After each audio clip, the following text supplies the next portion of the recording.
This is Rolling to Die, episode 141. That's right, people. It's been over 3 years now and 141 episodes. This is the Undead Queen Part 2. Verlin can't wait to meet the Blood Saints. Hit it, DJ.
Hello, guys, girls, and squirrels. Squirrel? I'm your main game master and DM here, Henry Montney, also known as Mayhem the Heart's Mace. And tonight I'll be playing as Mayhem the Heart's Mace and Lunal Wormwood, the wife of Mayhem, the king and queen of the wares. And for the rest of us, we're going to introduce ourselves as this is episode 141, part 2 of the Undead Queen. And we have our guest that's been waiting a long time. You guys have been hearing him secretly throughout the storyline, popping up every once in a while as a llama. But we'll first get into introductions of the other people first. You guys start yourselves, and then he'll introduce himself. I am Dark Trooper, coming from you live from a secret location, aka my couch, and it's a very lovely couch at that. I will be playing two characters. First one will be very briefly as Was Rellaby, and the second one will be as Grismont the Face Splitter.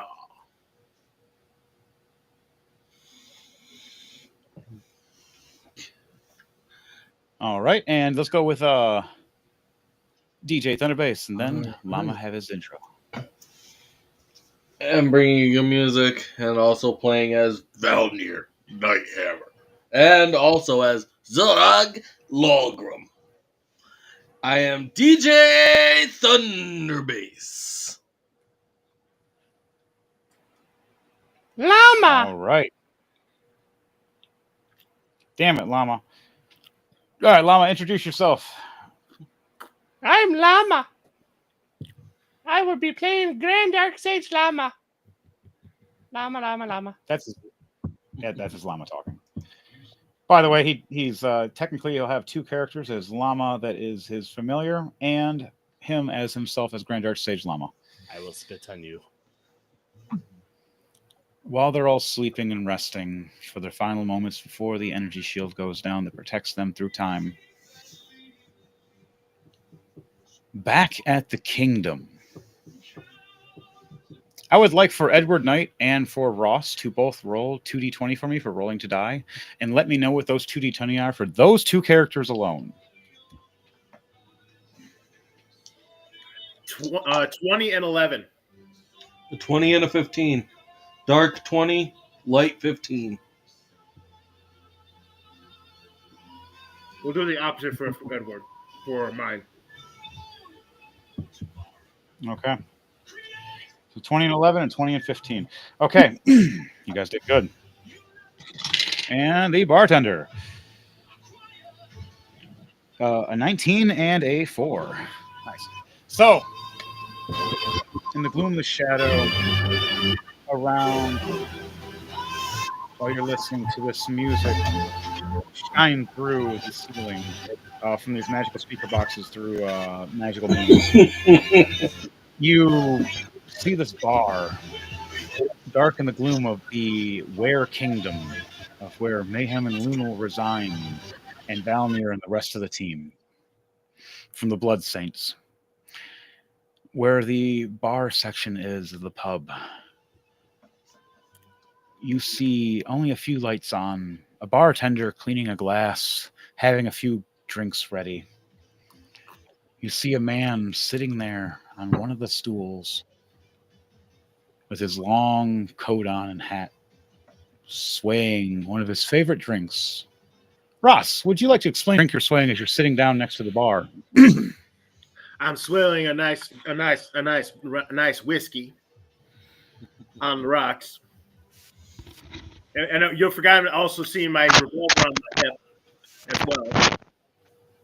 Welcome, Donnie. He also Hello. has his revolver on his hip, and he's just sitting there pondering, waiting for his friend to come in so that we can conversate about what we're doing next for the royal family. All right, before we shift off to Edward Knight, let's have introductions for Donnie here, my man. Introduce yourself, my brother. Good evening, everyone. I am Donnie, also known as Gronk in this story.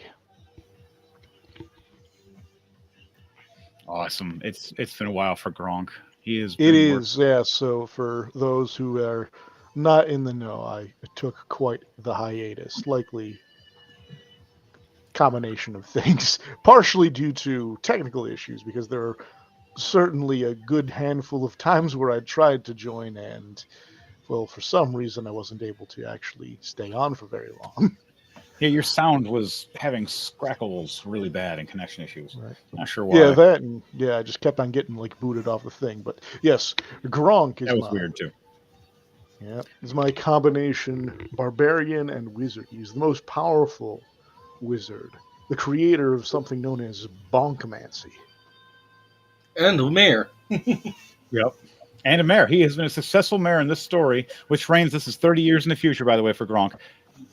You have been mayor for over 30 years, winning every election. Half the time you didn't even try or didn't even realize it happened. It just, you're like, oh, I'm still mayor? Yeah. Okay.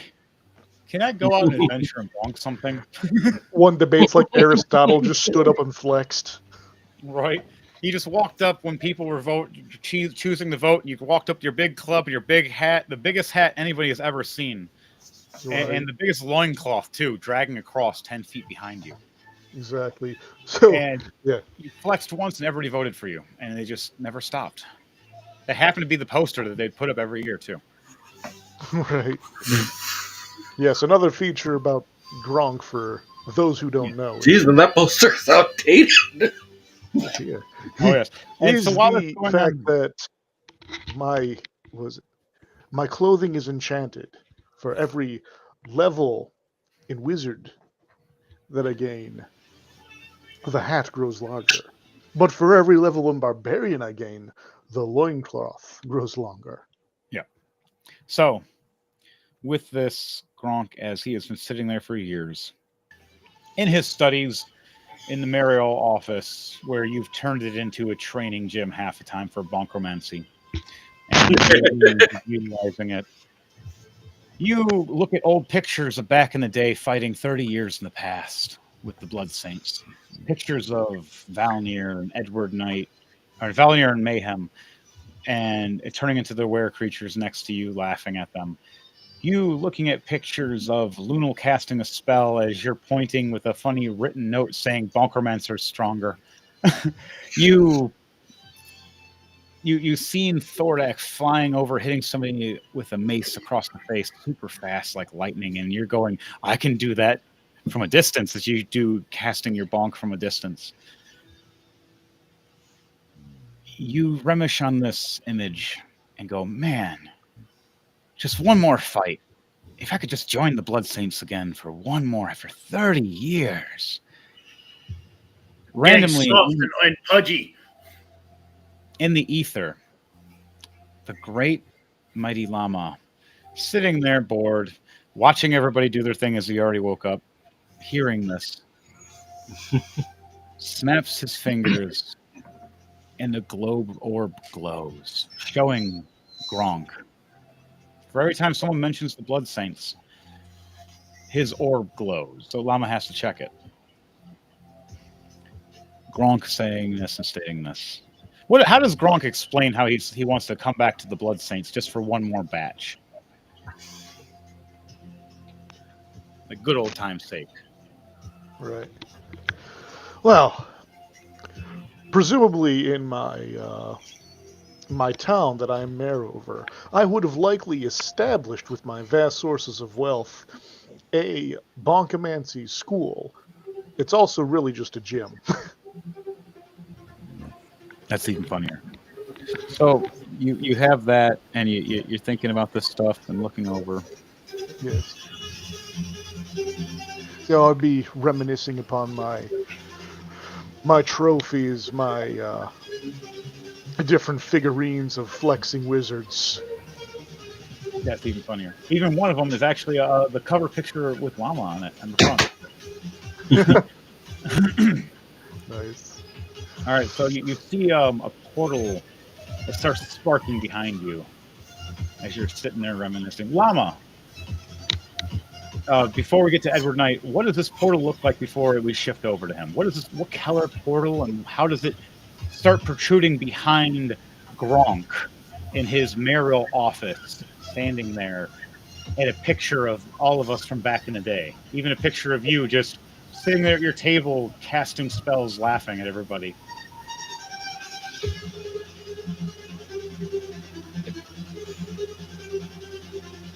Just explain with your imagination what the portal would look like, Llama.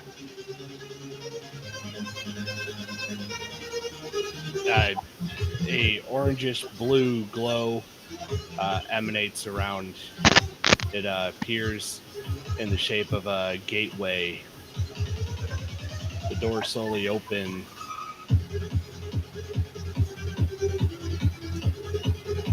Okay. So you see this orangish blue portal spinning and spiraling faster and faster and getting bigger and bigger, and then finally reaches to a point where it stops and turns into a gateway.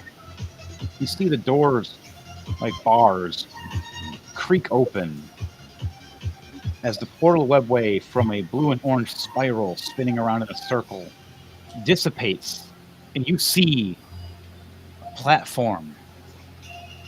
And you see the crew of the Blood Saints at a fire pit, resting, taking a long rest, getting ready for combat again. What do you say or do before it ends, before we shift over to Edward Knight? Pretty colors. All right, and what do you say, Gronk, the mayoral bonkermancer? I turn around, I look at the portal and say, clearly, the gods have answered my prayer. Clearly, I am called upon for one more great fight. And then I grab just your rush mighty through the hat. portal. Yep, and you grab your mighty club, rushing through the portal, jumping in, and as you jump in, it cuts. Back to Ross, swaying his drink, waiting. The bartender, you've been sitting here for about an hour or two, my friend. There no nights, no friends. You're meeting somebody. You got a drink sitting next to you this whole time. Who's it for? He'll be here in a while, in a spell. He just got other things to do. Edward Knight, explain to me how you take that entrance right after this conversation happened.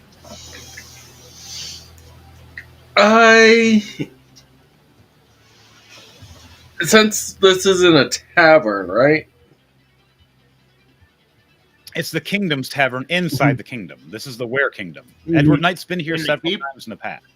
Henry, in the keep? Yeah, I was just In the keep. I was just trying to get it. You're in a. We're in a It's tavern. been repaired. Yeah, you're in a tavern style esque. It's dark. There's only like one or two bar waitresses. One's a half goblin girl, and one of them is an elvish woman. One's more slender as the elvish woman. The one more busty as a goblin girl, walking past, giving drinks when they need to. There's only a couple bar or knights that have appeared in the back. Are Drinking. we using natural light or are we using hanging lanterns? Hanging lanterns, and then there's a bit of magical light above in certain spots. Okay. But the hanging lanterns are more near the bar area. The back area is the natural magical lights, as there is no form of actual real light source that shoots through, as this is more the center area of the keep. Okay. Stronghold has a bar. Yes. I am The going toughest part of to pop in out of. I'm going to rise up out of the shadow of the bar stool next to. Ross. Yeah, next to Ross. All right.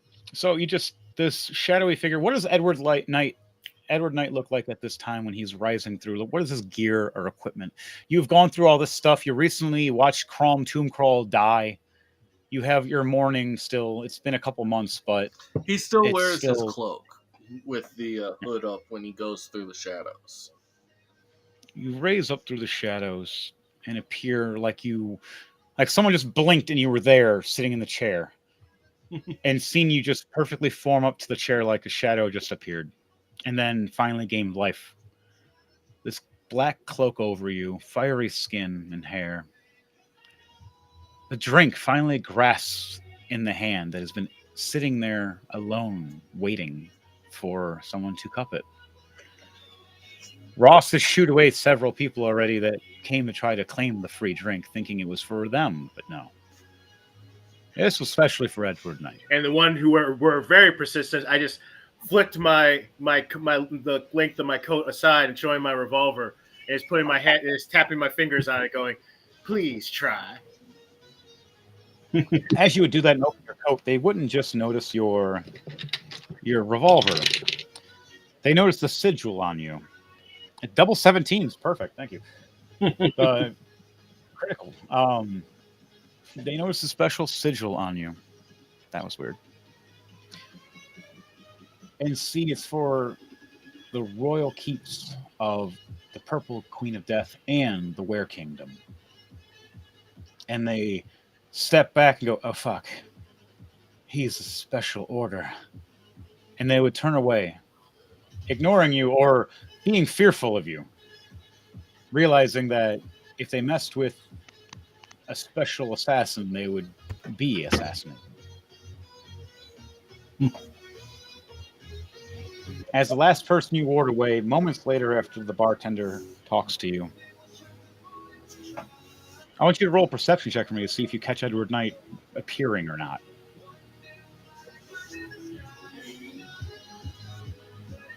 24, 17 plus 7. That's a yes. You looked over and seen the shadow appear and look like it. Oh wait, grew I'm out actually of going to you. roll a stealth. All right, well, roll stealth and see if it exceeds over that number. 20. 20 plus 6, 26. He does see you though, but you were sly about it. No one else saw you. Everybody else's passive perception was. No, it's 18. 20 plus 6, 26. He didn't see me if he only rolled a 24. Okay, that's what it was. Mhm. So he wouldn't have noticed for moments later. So this is how it would have gone. You're sitting there, and he appears up next to you, takes the drink. You take at least maybe one or two swigs before he notices. Ross, you look into the mirror. You see the reflection as you grabbed your drink and you're drinking it. You put it down, and as you do, you look to the mirror. And then you see Edward Knight right there next to you. You swore when you first lifted the drink up, he wasn't there. The second you put the drink down, he was there. In a split notice. And you were just, how do you react when you notice this? And you go, he's not there, and then he's there when your drink's down. I'd be like, "Well, aren't you full of little surprises, aren't you? Well, aren't you full of surprises?"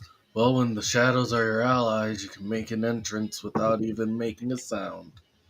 Indeed. And I look over at Edward. I go, "Indeed," because you remember he's also a stealthy type. So you must have called me here for some reason. Didn't I have Henry? Don't I have a letter from the royal family? You do. I slide the letter over to Edward on the tire top and just pointed to it. And let's go. That's why I called you. You look over. Edward Knight, do you open the letter? Yeah, I take a look at it. You look over and see a letter explaining that you need to gather a team of assassins, but not by anybody famous or known like you guys. A team of assassins that hit a certain criteria, which you, oddly enough, know. If you roll a perception check for me, and I'll let you know the sigils. Both of us? Yes, if you both want to, because you've probably read this at least once yourself. 9 plus 3, 12. I got 15. 8 plus 7. Okay, so you notice certain names that are listed that are needed. An assassin squad. They've gained a name in the past, but then disappeared, and no one knows why. Zero company. They need to be found, and when they are, they can go back to their job to take out a certain royal keep that has been starting lots of issues with all the rest of the kingdoms. Can I set the But it letter can only on be fire? done by a certain Arakakra with the name Ukas at the very top, and Eli, and a few others. I am going to roll a history check to see if Edward actually can remember what the assassin group is. 19 plus 1, dirty 20. You remember this team that has experienced and survived before in the past. Ah, And you heard of a squad. I do believe that's Didn't know that. Elijah's team. Edward looks at Ross looks over and goes, "You would know better than I would, my friend. Remember, I'm new to the group." I do believe I know exactly who you're looking for.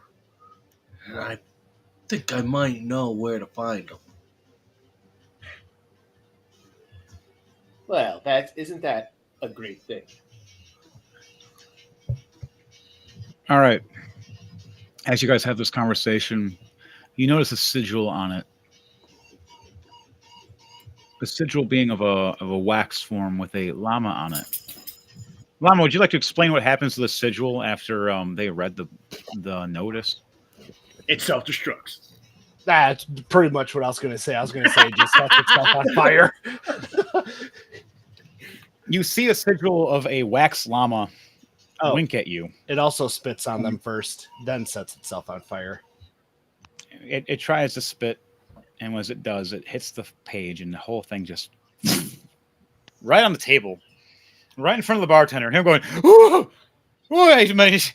I was not expecting that." Look. Yeah, that llama fella is a very strange one. As it burns. Good thing you said something. The bartender might have thought I did it on purpose. Let me see if he did. A 12. So for his perception, he still thinks that you did it because you're a fire ganassi.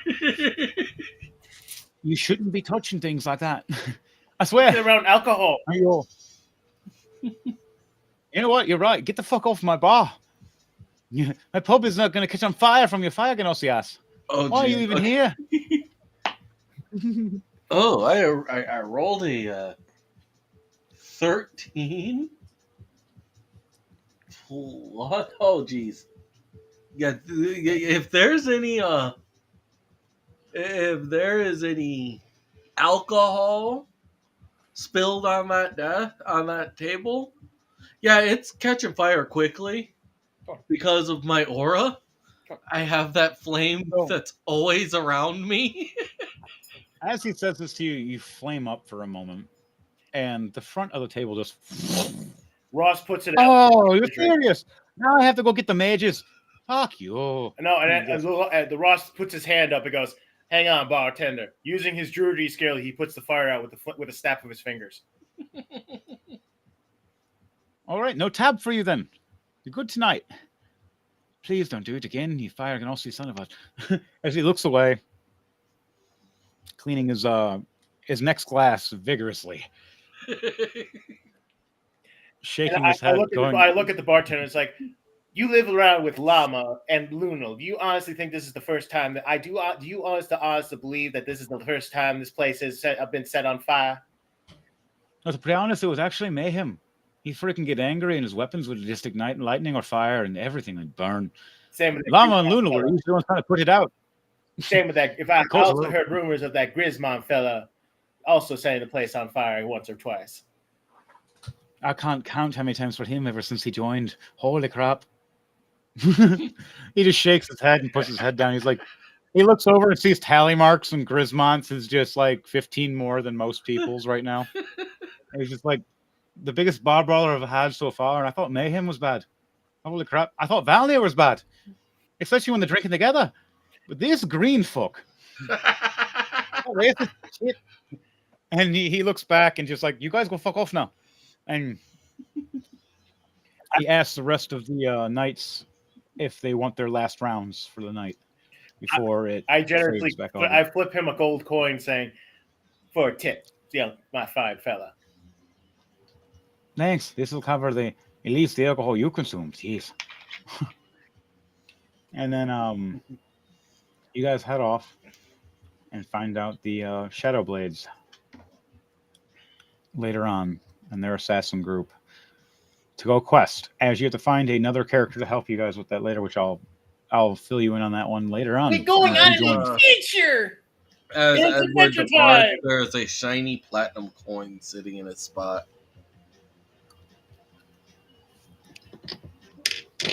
Oh, crap. The bartender sees it and grabs it and thanks him as he looks over and you're gone. Thank you, that was nice.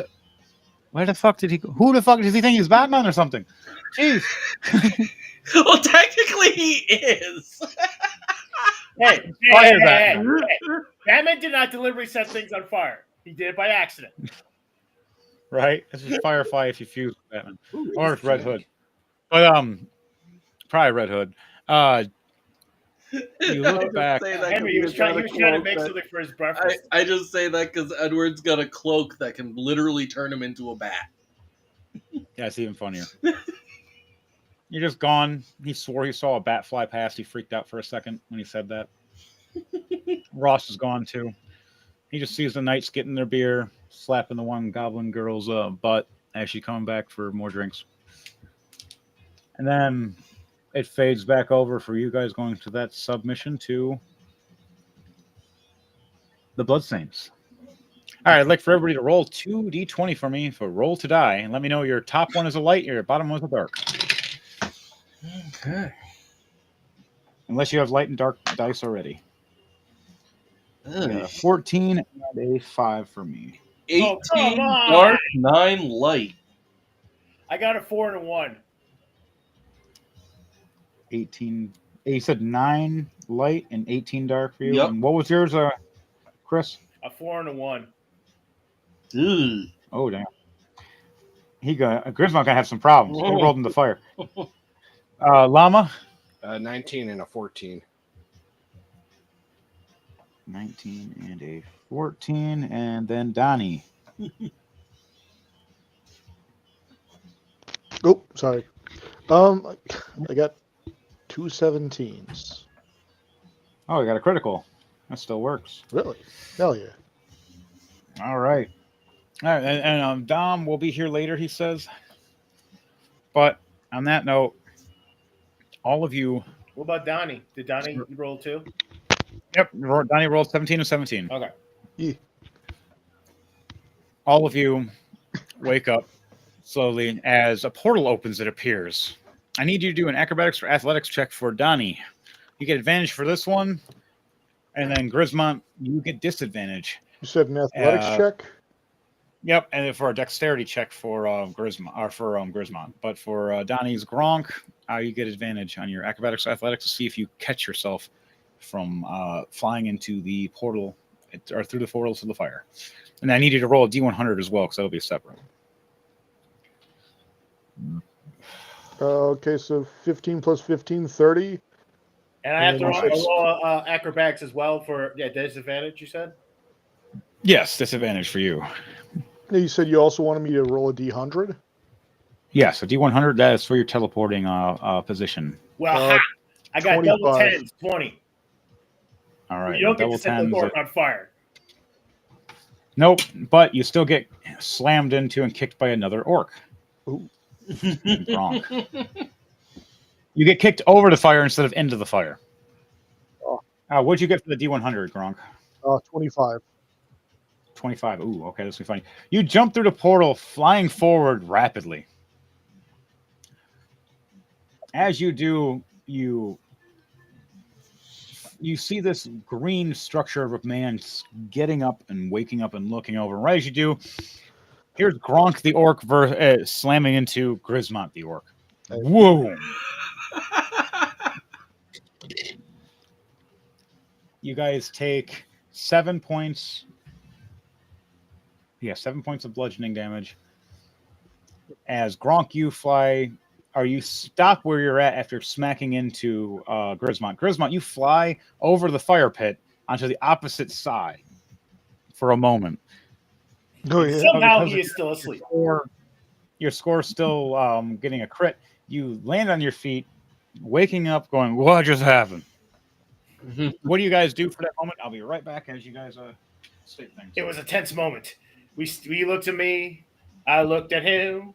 He looked at me. I I looked pissed at on him. a tree.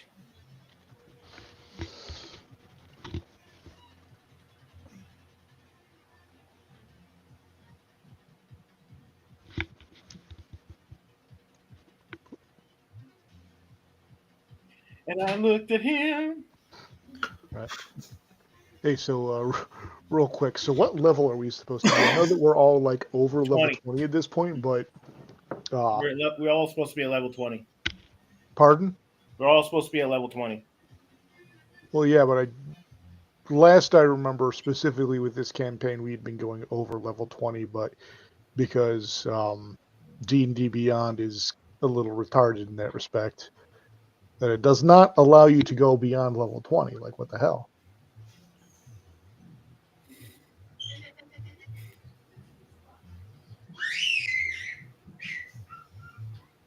Ooh, someone's excited. I believe at this point we're supposed, like, actual story mode wise, I think we're at like level 30. 30? Holy shit. Well, it's 30 Yeah, years an actual, later. but that's they would have to have custom paper stuff because our apps don't go that far, sadly. So everything would have to be custom paper written from there. So just sometimes we'll add depending on it, or people get advantages depending on their skills. Yeah. It all plays by ear depending on the rolls too. Because for rolling to die, a lot of it goes by your dice. Oh, yeah. I'll show you my dice. Look. Damn it, Llama! So what you're saying is I need to actually like make more custom bonk spells. You can make one up as you turn along. Something you've been working on for the past 30 years, like the Bonkageddon, like an Armageddon, but Bonkageddon. It's raining bonk. You know, some of his top hit singles. Right. Actually, you know, there is a spell that I developed that I never managed to get to use. Oh, even yes. before the big old time skip. So I think what was I might that? use that pretty soon, depending on what we're All right. fighting. Oh, jeez. I just think You are fighting the mightiest of mighty of undead right now, so Okay. it'll be fun. How do you think they'll fare against my? You know what? I'll wait. I'll wait before the big reveal. All right, guys. Those two smashing each other, see each other, give each other a stare down. Mayhem and Lunal open the magical door and walk through and look and see this happening. Do we see this happening?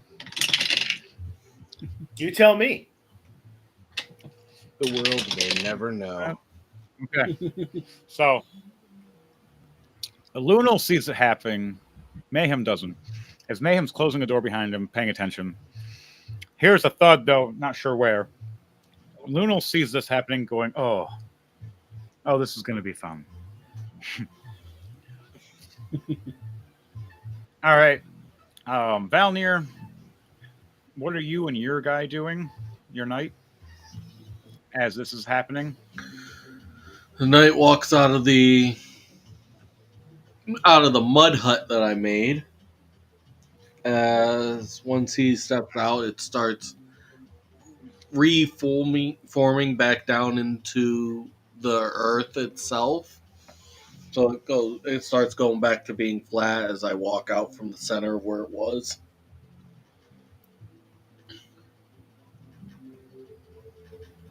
All right. And for Llama, where are you resting at this time? Well, not resting, just observing. Are you still floating above everybody? Are you somewhere else? Are you hanging out with the other llama that's just walking near the, that's hanging out and sleeping next to the fire pit? Nah, I'm trying to creepily sniff Mayhem. Mm-hmm. Mayhem, let me see if I see you. Roll stealth check for me. Sorry, what? Roll a stealth check for me. Nah. How do you want me to do that? It's through your dexterity. It's should be a plus number. If you're on D&D Beyond, You just fucking roll the skills one. and all the way to the bottom, just above survival. Okay, you rolled the one that's perfect. Mayhem looks up with a 21. Looks over. Here's Llama right behind Mayhem, just trying to sniff him, and he's just looking over, going, "Dude, I haven't even been awake for 5 minutes. The hell." Smells like it. Damn it, Llama. As he looks over, we need to kill these undead. Verlin is getting stronger. Oh, that's the undead that smells like that? I thought it was you. As he looks over and sees a vast wasteland of dead and corpses all around us. Not sure, probably the undead, but if it is me, I'll bathe later. I'll be He watching. shakes his head and Luna chuckles.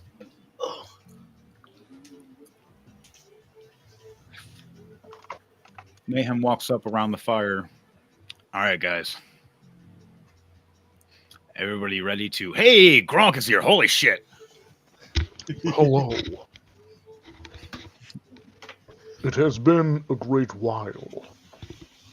Right. I have improved my magic.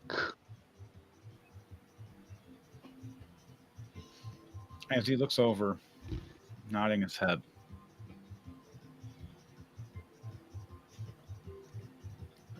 Been about 30 years, my friend. Let's face off against our old friend. She got possessed by the necro slug and now takes control of her.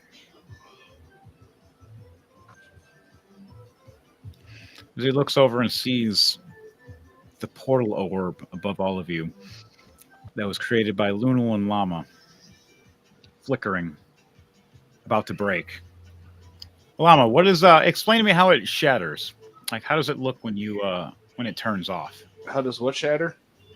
It's a giant orb shield over us that condenses time so we can rest while everything's going in a slow motion ahead of us. So from the top center, it just spider webs down, and then just everything starts to fold on over into itself. It condenses down into a smaller orb before shattering into the sky in every direction like broken glass. Nice. All right, so as you guys witness and see this cracking and shattering, it all just, and time goes right back to normal speed for us. You see the gate creatures looking over, going, I thought you were all just standing in the same spot for a minute. What is going on?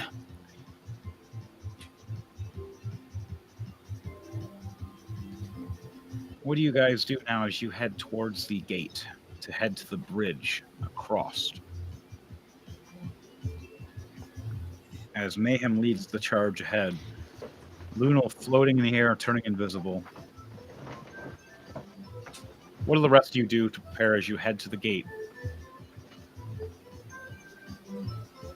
I just float casually backwards like I'm in a recliner, staying behind you. It starts floating and hovering like a Professor Xavier floating behind me.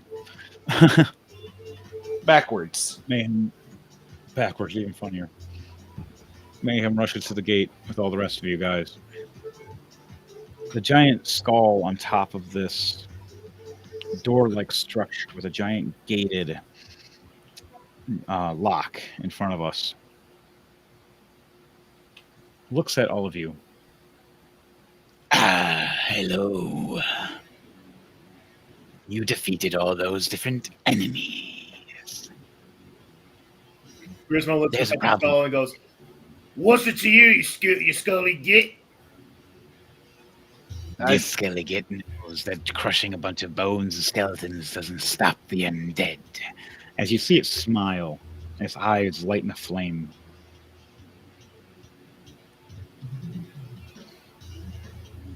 I've picked. I want everybody here to- I look up at the skull and go, "I've picked worse things out of my teeth than you." I would like for you, everybody here, to roll a perception check, please.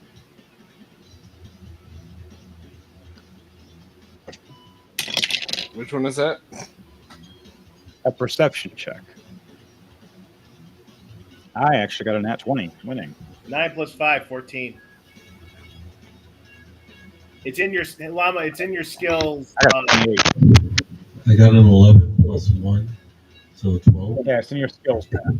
You said 11 plus 1, so 12 for you? Yeah, I just want to say, like, this is my first time ever playing, so, like, I'm learning over here. Oh, that's fine. 11 plus 1. When I ask for that stuff, you'll look over on your sheet, and you'll swipe over to the left, and it'll open up to the right, and it'll say skills. And you scroll down the skills, and it'll say the numbers. You can either roll real dice with those plus numbers next to those names, or you can push that plus number, and it'll roll a dice for you, and you can tell what it is. Wow, that's funny. I got 18. 21 that time, but okay, 18 is good, but I got 28 altogether for the original. Okay, all of you, what did you get for you, Donnie, for wrong? Pardon? Roll a perception check to see what's happening as we're talking to a giant undead door that has the gate closed and we have to get through. Can I poke the door? Perception, okay. You can poke the door. My I wanna- perception, oh shit. Dirty 20. 19 plus 1. Oh, wow. Yeah. So, you've seen the eyes flicker for this skeletal door. Behind you, all the bones and skeletal creatures that you crushed, destroyed, or maimed, or beaten start scooting and pulling towards each other. A giant spiral into a giant pile. And start shaping, twisting, and turning, and screeching into some kind of monstrosity. I poke the door and ask if it's on. All right. Do that.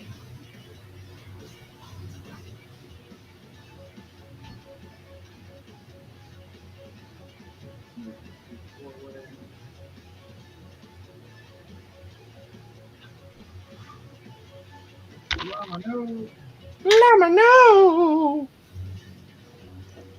A giant monstrosity of a creature will show them like this.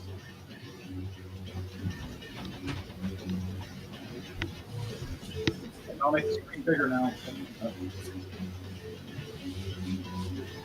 It's already that way. No, it's not. We need to make it bigger.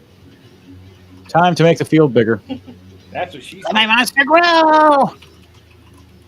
We all say it together. Grow. Grow. That just happened. There's this way.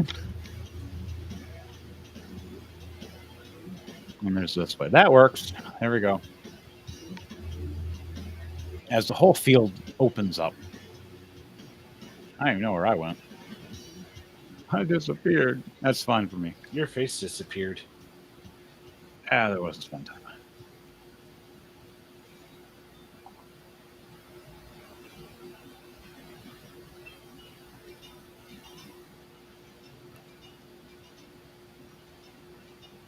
So wait, what happens when I poke the door and ask if it's on? It looks at you.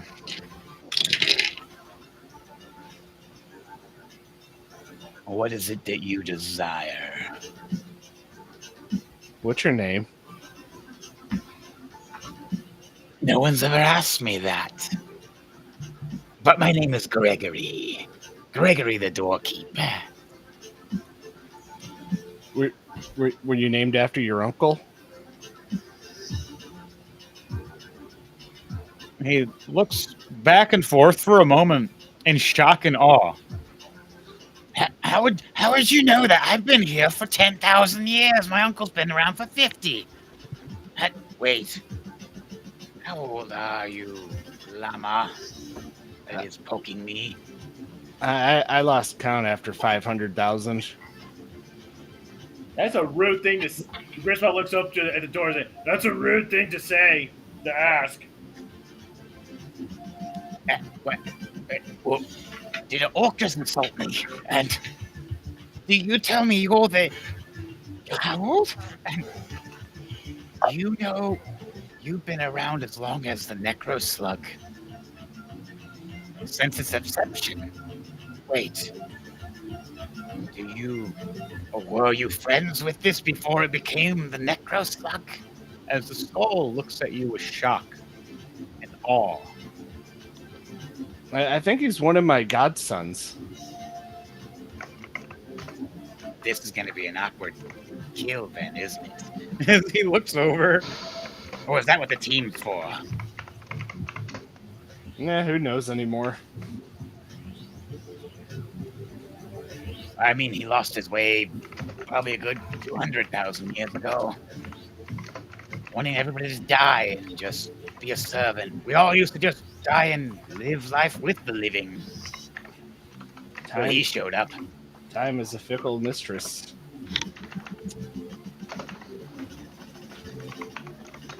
Mayhem looks over at Lunal. Lunal giggles and points at Mayhem. And he sees the weird squirrel on his shoulder and freaks out, and then he disappears, and he looks back and it's gone again. And he looks back and it's on the other shoulder, and Lunal just giggles again as the squirrel disappears off his shoulders. And you see her just shimmer in time and disappear, and right behind Mayhem instead of beside him, and then above him, and then disappear again. Mayhem looks over going, yeah, time distortion is very strange, and Lunal loves to mess with me with it. I don't know where this green squirrel keeps coming from, but it's taunting me.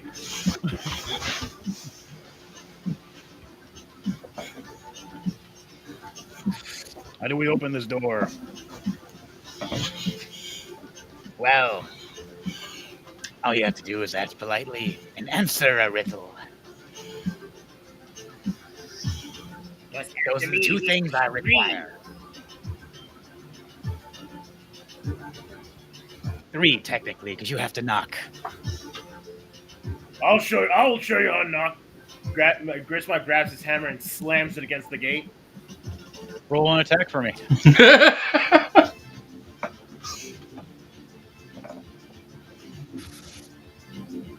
18 plus 11, 29.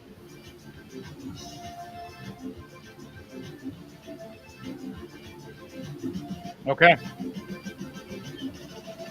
The sun off. You hit the door, and you see a magical aura amongst the door that you hit. Shimmer all the way up to the skull, and the eyes glow as it looks down at you and smiles. Ah, I roll Hellish Rebuke. Yeah, a 29 to hit on you for that. You take 34 points of shock bludgeoning damage back to yourself as you hit this giant force of this magical door, and you see the energy go, and it pushes you right back, and like a shockwave, like you hit a Captain America's shield with Thor's hammer, and you launched yourself back with a big shock away. Not including everybody is standing there. I need everybody to do a dexterity save for me, as all of us are standing there, and this shock wave of energy just shocks all of us back. Now, Grismont, what energy source is this? Lightning, fire, necrotic, light? What kind of hammer is this? I got a 14 plus 10, 24 for my I actually don't dexterity know. save. I don't think I put an attribute on it. No, it's just force. I thought it was just it had an elemental hit, but not. If that's not, that's fine. Just force damage. Yeah, everybody is going to be Push back. Yep, everybody gets pushed back if they did not succeed a 14 dexterity save. Is that I literally got a dexterity? 14 plus 10, 24. Okay, so Yeah, I got flung back. 5 plus 3, 8.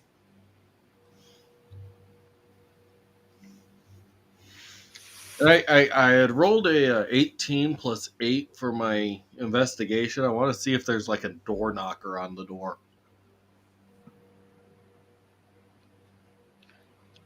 investigation to 18, 18 plus 8, 26.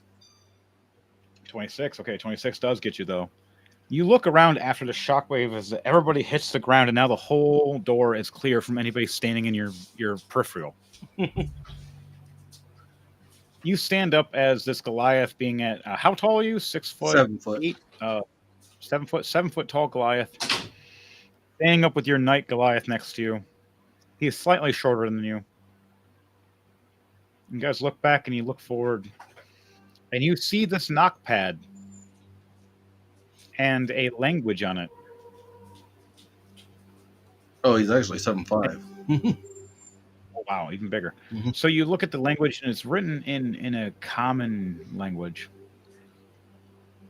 Just I can knock. read all languages. Perfect. It says knock 3 times and say please and thank you after the riddle is solved.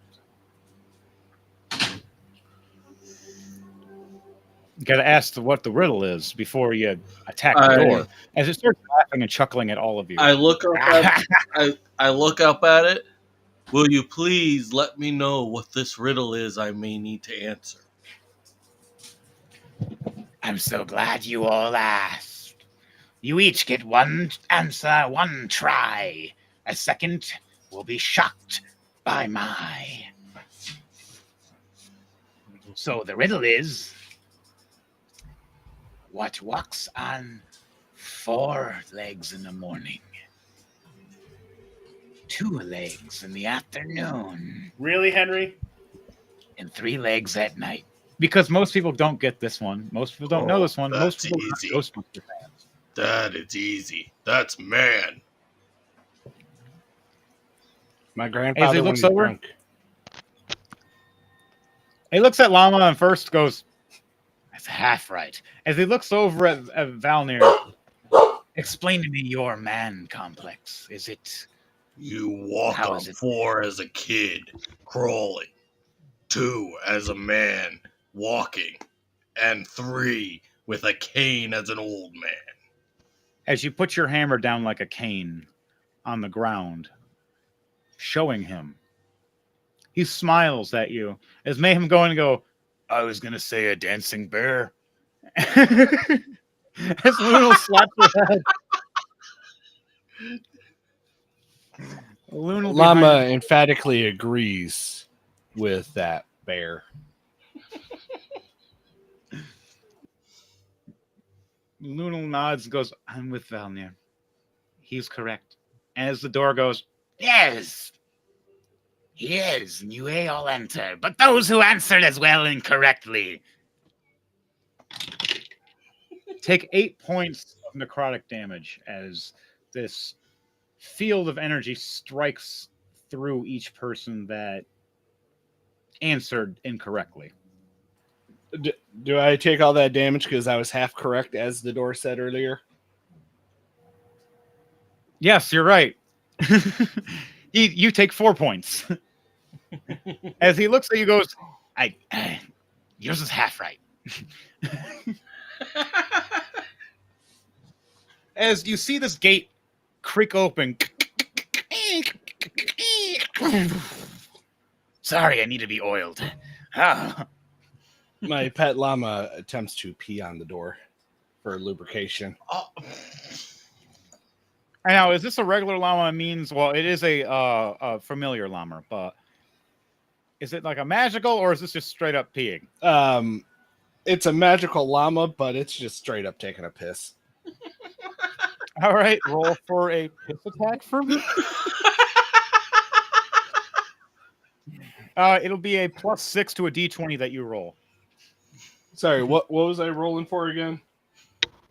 Your llama's gonna piss No. on the door. It has to be accurate, or it's gonna piss on the floor. We all got to walk on it. Yeah, sorry. What was I rolling?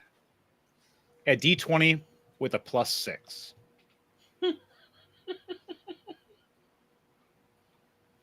So, this person A d20 and a 6, or just add 6 to the d20? D20 Oh plus my 6.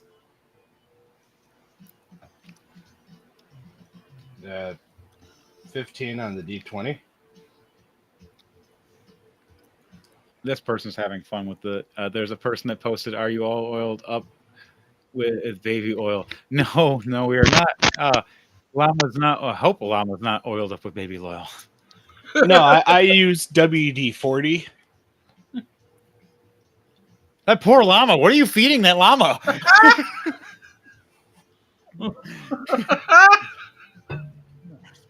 A good thing it's a familiar, not a regular llama. No, I say he's magical. He is. Yeah, You so pour it through him and he makes lubricated piss. yeah, for the record, I just realized that every time I use the app to roll the dice, you guys have been able to see it. So there's like a bunch of random rolls in the 300s because I was playing with it. Yeah, I see it. It's fine. Anyways, I did a d20. It would be 15 plus 6, which would be 21.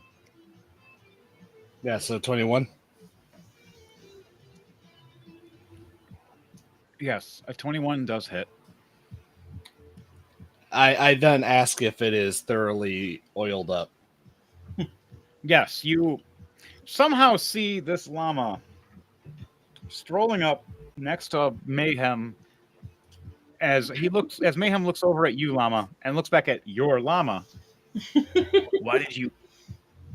Is this a joke? You bring and then you see as Mayhem's trying to talk to you, the llama just raises his leg and like a sprinkler, and just Mayhem's face of shock and awe of what is going on, and Lunal face palming, going, "I'm so glad I'm invisible right now. I cannot believe this. I'm just gonna float above all of you," and just starts floating above you guys, shaking her head as you hear the skeletal door. wow. I've never had a llama shower before. This is weird. Very. But you know what? He's a weird I guy. can open and close. You see the door open and close several times. Oh, this is great. Oh, man, I could do this all day now. I instruct the door not to beat itself off like that. The door stops in mid swing. It slowly raises back up. You guys go through quickly. I need to be alone. Valnir just real quickly does the 3 knocks and says thank you. I mean, do you really want to touch the door after it just got pissed on by a llama? Well, he had to finish the requirements. He is right. Because I wasn't set the trap, and I was thinking if you guys just rush through. Valnir nicely knocks after saying, "Please let me in." You see a magical shield drop down past the door that would have set a blazing fire across all of you. The second you would have walked through. And that oil would not have helped. You guys all head through now, you say? Down here does. I want every to do a dexterity check for me as you guys are all running through the door path. Because it is going to be slightly slippery. Do we have advantage or just straight? Does it's up to your character if they have the stat of advantage, disadvantage, or straight. For this, unless you have something that prepares you to walk on something slippery. I have advantage on dexterity against effects that you can see while not blinded, deafened, or incapacitated, thanks to danger sign. Okay, so you did witness this happen. So you'll have advantage then. Okay. Can I just ride the llama now? You can, and you're perfectly fine with it because your llama can 10 plus 4 for ride 2,000.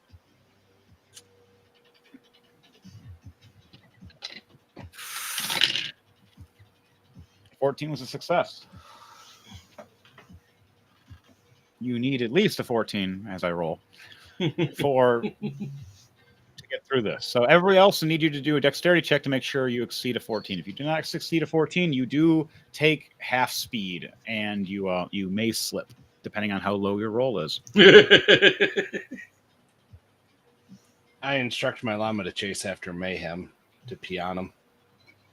Oh, jeez. Mayhem gets a 19 plus 8. I get And 16 runs. plus 3, 19. Well, that's for my athletics. I get it it's a 19 plus 5 for my regular dexterity. So still, nonetheless, 24. I just jump and do like a flying drop kick in through the air. Zerag Like, gets a nat 20 plus 2. Nice. Lunal's flying right above, so she doesn't have to worry, but she still has to go in a speedy time. So I got to roll for that. A 19 plus. Okay. 19 plus 5 as well. Floats right through. Like, if anybody has means of flying or flight capability, they can do that as well. Oh, I have my flight boots. So does Valnir. And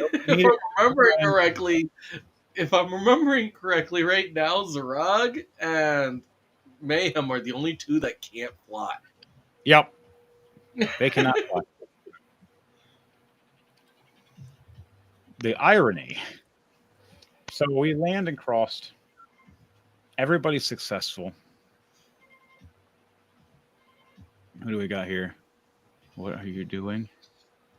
What are you doing? What are you doing? Person I am posted on- shocked that Zerag has lasted this long. The door lands closed after you guys go through it.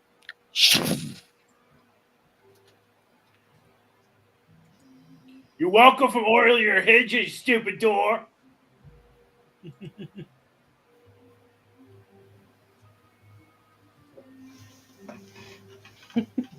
Having Grismont in the front, down there in the night behind them. It's floating llama and llama.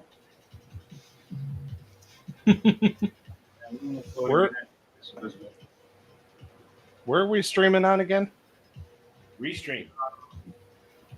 I meant platforms.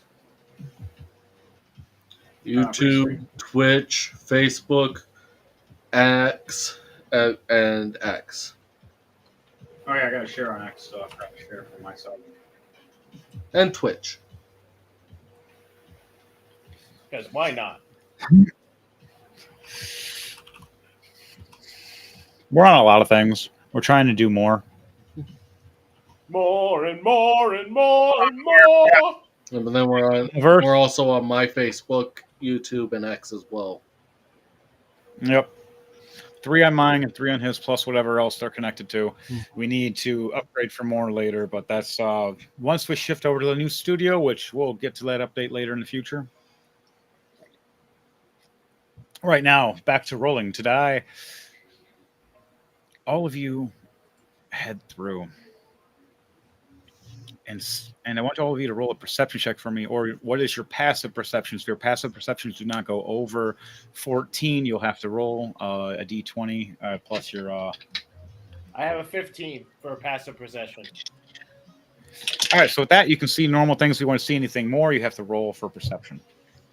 I got +8 to my perception. I got 17 plus 8. I have to roll perception for both Zarog and Valnir. Yep. Ooh. For Valnir, it's a 5 plus 1, 6. Then for Zarog, a nat 20. I got 13 plus he doesn't 5, have a plus 18. modifier. I got 13 plus 5, 18 for I did a perception check.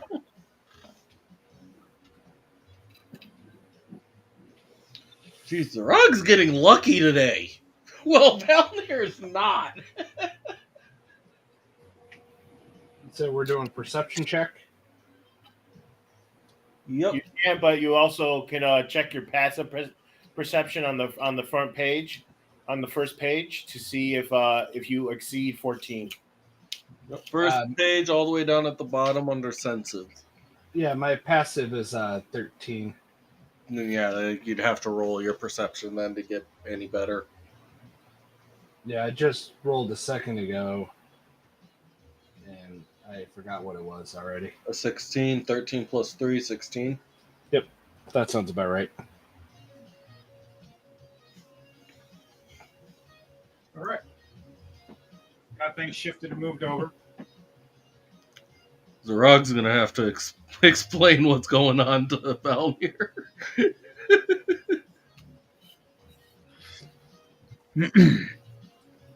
You guys look ahead. As you look down this marble-looking floor at your feet of a bridge that's wide, about 25 feet across, but no ledges. You guys look across, and those who see over 16 ups look down, see like a wasteland with fog and smoke. Zarog had a nat 20. He sees it all. And while they're looking, you swear you see skeletal structures moving across the smoke and fog. Different sizes, different monster courses. You see an even bigger monster for those who've seen with a 20 and up. That's great. Llama's through all the verses right now. You know what now?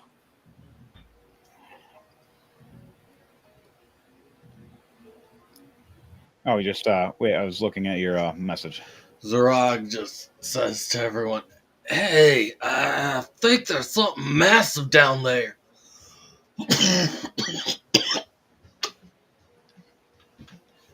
For those who've seen, it is now as it starts appearing. For anybody that rolled above 14 to 15, you see a structure over 200 feet tall.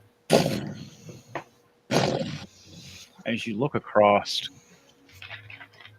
you see a giant monstrosity of a skeletal creature, huge. Mayhem shaking his head, rubbing his eyes. We destroyed that. We killed that years ago. That's impossible. Looks like my grandma. Mayhem just gives this look on me right at Llama. And then you see his face of grit turn into rage as his eyes go from green to purple and they flicker. He grabs at his face and rips at it and starts transforming into a werewolf and howls. Down boy. Anybody that's not within a 10-foot to 15-foot radius has to do a fear check or intimidation check with me. If you fail, I thought it was a Constitution save. Oh, you're right. I'm wrong. I have to do the intimidation. I have intimidation +7 with a 16, so 16 plus. Since 7. I can't really see anything, do I still need to do that? What is your roll? I rolled Valnir rolled a 5 + 1, 6. And what is his passive perception? His passive's an 11. Jeez. You just see fogs and cloud. You're confused. Everybody else is like, "Oh my god! Oh, it's that again!" And you're just like, "What again? What is it? What are you talking about?" You're like looking over, even with being taller than most of the guys, looking above them all, going, "I don't know what you're looking at." And you're looking the opposite direction the whole time. They don't even realize. Where the other giant thing that you hear moving around is like a giant skeletal alligator, but you don't see it because how low it is to the ground. The fog is covering over it. Zerog rolled a 14 + 7 for his Constitution save. So he's good.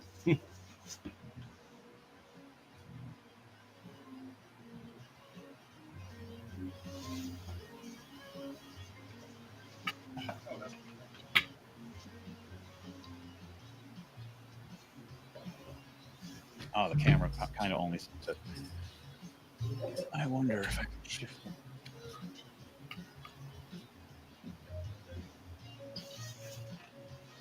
Is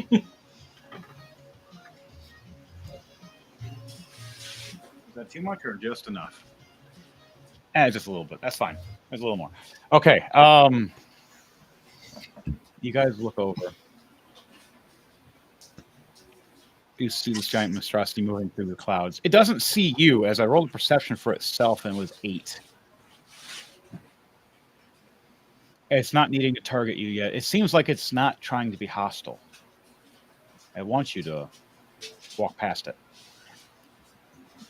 Yeah, it's going in. It's not the hard part. It's getting out is the hard part. That you are right. If Zenta was here, we'd be like golden because he'd be like, guys, what? Plane shift. Just we're good. But he's not here. I can maybe throw Zenta in. Well, But Valnir does still have the Well of Many Worlds. Oh no. Oh, that would be a messed up ending. Tune in next week to find out where the hell we landed. Why are there dinosaurs everywhere? Hey, I could use my dinosaurs finally. You guys are screwed. Grissom would be thrilled. Right. So, back to it. You look ahead and you see this marble-looking ground raising up. An arch over, you see a few undead men and skeletons standing there, looking around a guard, and they stop. And I see all of you. You see one of them quietly raise their hand up and flicker their finger as the other two skeletals pay attention and look forward. Eyes in a glow dim of like a turquoise blue flame in their eyes. Look back at all of you and smirk, as if a skeleton can smirk as much as possible. If not the one undead captain in the middle with skin still on, smiling. As you hear a voice. You came to pay your final rest for all of us. She is waiting. Your choice. He smiles. Fight me now or fight me later. I think I have room in the schedule for tomorrow. As your llama randomly starts barking and you speak this, and he is looking at you with confusion. He knows what llamas sound like, and he's like, llamas don't sound like that. What are you writing for real, and what are you? So I'm going to roll a perception check to see if I can see through your... Nope. Here has the 2 plus 4. Nope. What are you? He is Grand Sage Llama. That's Grand Archsage, sir. Don't get And technical you with correct- me, boy.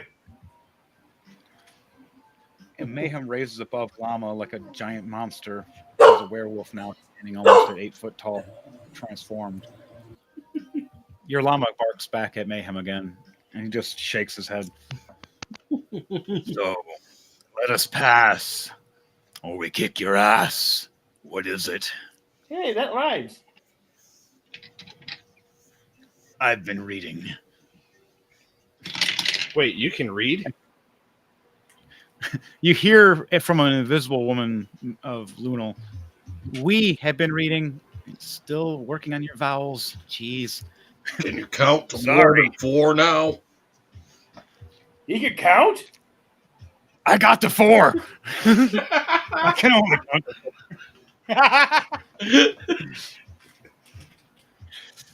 Oh, I showed the Rangers. I mean, what? Nothing. Wait, he can Mayhem count the shakes. floor? He looks down at the floor. We're all gonna die. With a weird droop down, anime style, down the werewolf's head. Meow. Ugh. He heads forward. I want to roll. Everybody here choose if we're going to fight these guys or they're going to let us pass. Griswold votes to fight.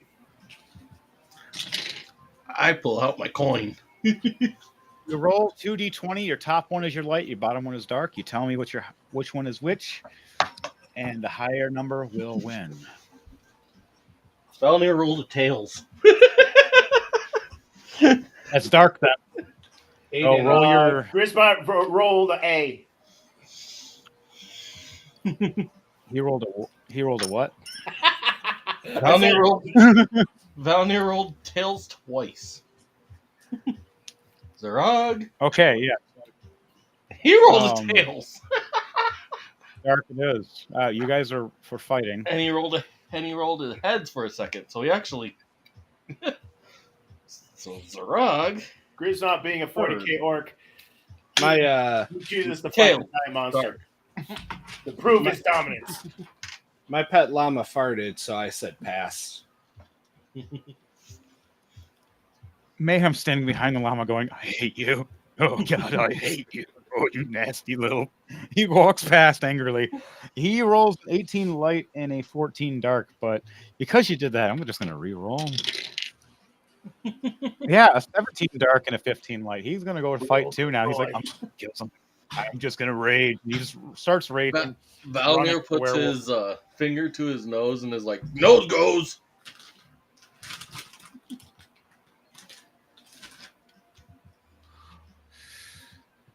Lunal shakes her head. Oh, it looks like we're fighting. She casts Bless on everyone. Griswold goes, yay! Everybody glows a light green aura for a moment.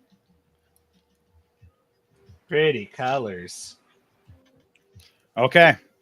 All right, guys. What are you doing for your preparation of the first thing you're going to do? Are you guys just running up, letting them know you're going to fight? Are you going to sneak up and fight? Mayhem's getting ready to just run and just go right at the leader guy. Griswold's What are going you to guys jump up and activate his boots and charge. All right. Puts on his goggles. Grab Shoved up a little Valnir bit. gonna rage and transform. All right. Is So there you a turn into a is there a tree nearby?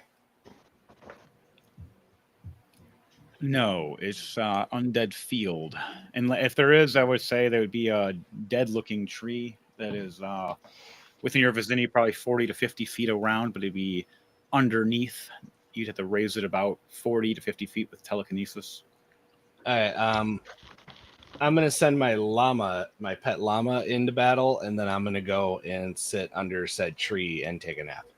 Hold on a second. So, right before you go send your llama into battle, I'm going to cast Bestow Bonk on your llama. That is okay. So your llama gains. Hold on a second, because your llama's getting a damage bonus. There it is. Okay, so when for your next for your llama's next turn, all of its attacks do an additional 1d12 plus 4 force damage. And it's also considered magical for the purposes of overcoming resistances. Did somebody jot that down? Because I missed that entirely. Whoa. Not Hey, what we wanted. We found. I mean, that was everything I wanted. So hold on, you said you missed what I said, or No, I heard everything you said. It's just you said that I get, or that my pet llama gets a something additional to. yeah, 1d12 plus 4 magic force damage added to each of its attacks this next round. Yep, as long as somebody remembers that for me, I'll be good because I have nothing to write anything Okay. When it's your turn, he'll remember his bonkitude. Good. All right, so for that, he bestows bonk.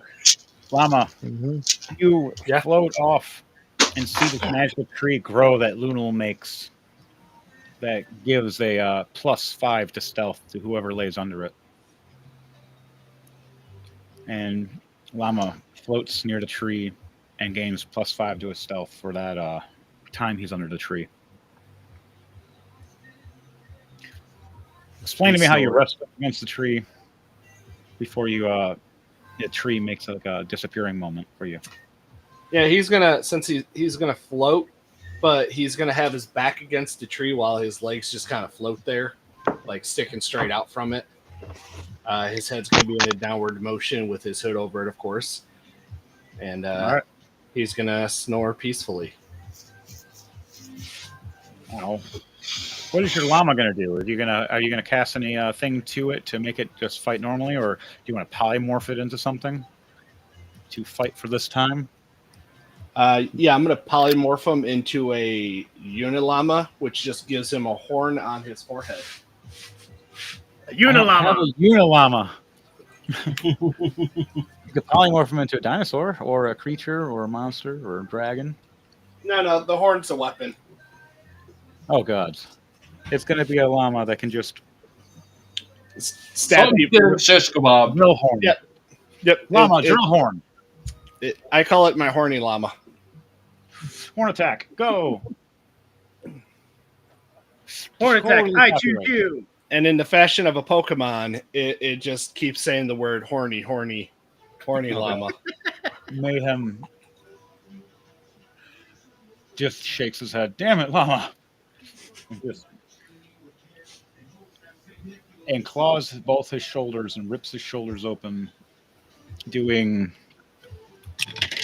4 points and 1 point. So 5 points of slashing damage to myself while I'm enraged. Is half, so 3 points. As both hands become like a necrotic lightning. Or not a necrotic, like a holy lightning. So a radiant lightning. Yeah, thank you. Radiant. The radiant lightning, which is a D8. Or no, is it a D10?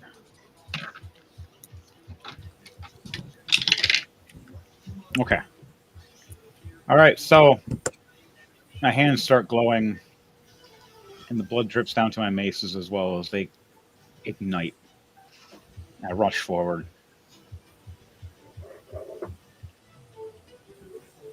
All right. What do all the rest of you do before we start and jump into initiative? What do you say before you get ready? I yell, "Wog!" and then just start charging towards them. All right. I would like for everybody to roll initiative for me. I got a +5, so I got 11. Wow. I got a dirty 20, 17 plus 3. I got a 17 plus 4, 21. Fine, be that way. That's funny. Sorry, what was the roll supposed to be? Initiative. Initiative. It's right next to the your profile picture. Oh, I have a 17 plus plus one. 3, No. 20. 6. 20. All right, Hello Dom. there, Dom. I would like for you to introduce yourself, my friend. We popped in. We were in the middle of a just introduction for things.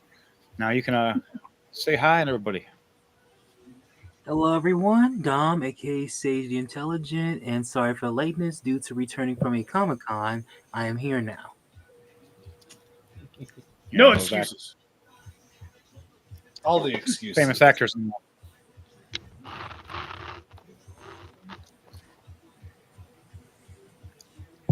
All right, so I rolled 17 plus you're 3, playing as 24. Bev the Hunter. Yes. So far, gone through a door, ran up, seen giant creatures and monsters, got ready, and we're getting ready for a fight right now. And we have a giant creature monster running from behind us to attack us from the back, as we have the guys from the front. What are you? Hey, we don't play that way. Where are you popping up from? My pocket. As Bev, as you when you woke up, you turned into a monster or a creature or something small and disappeared for a while, and no one knew where you went. He was in Grismont's pocket, and Grismont just feels like something crawling in there. It's like, huh? And he pulls it open. Ah! That's up to you guys. So what do you do, Spev, if that's the case? If you pop out of his bag, Yes. That would actually. all right. So he screams, "Whoa!" of "Whoa!" and looks down in the bag, freaks out for a second. As Spev the Hunter pops out of his bag as what? What do you pop out as?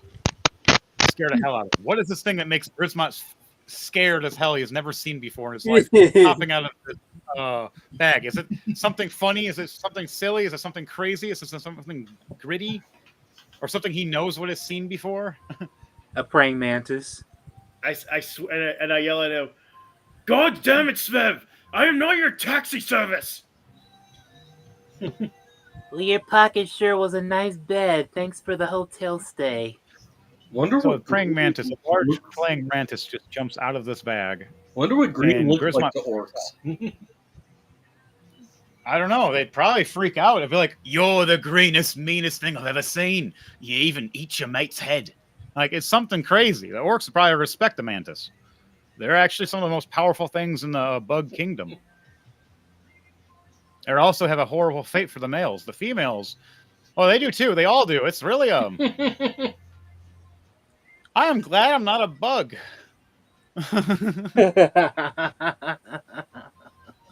Yeah, That's they weird. they literally rip the head off and chew down the face.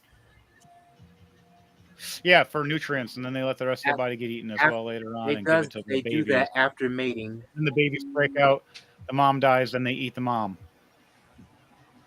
And then cycle begins again. And so on and so forth. But no one can really mess them. They're some of the meanest things. They'll kill you.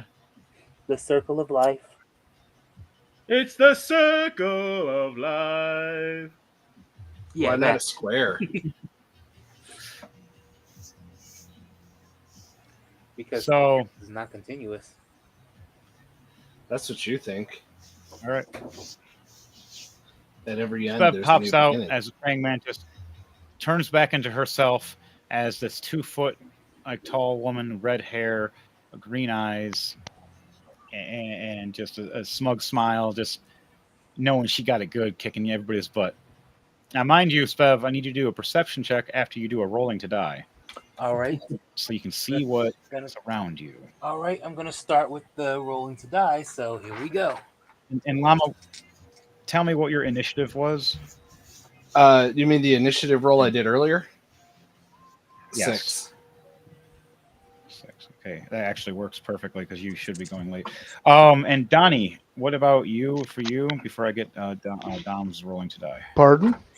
what was your initiative? Oh, 9. That's even funnier. Okay, what is your rolling to die, Dom, as Spev the Hunter? 16 light, 12 dark. Okay, all right. So you pop through. You pop up and scare the hell out of somebody. You said you had a 20 for your initiative. Yes. All right, so you and Chris both have to roll a 1d20 and tell me what that is, and whoever's is higher goes first. All right. Because both of you have a 20. I got a 14. I got 11. So I go before Sev. Yep. Yep. Okay, so now that we have that all situated, I need the first to go will be Valnir and his Zarag. Both of you just start running up with your hammers. What do you do? Okay. How do you Valnir surprise and start the fight? Technically, Valnir needs to roll another perception. Well, this is the bridge. Yes, but as long as you got a remember D. his roll was a 5 + 1 6, and his passive's only 10 or 11. I mean, this time we got an 11 + 1 12. Still not much better.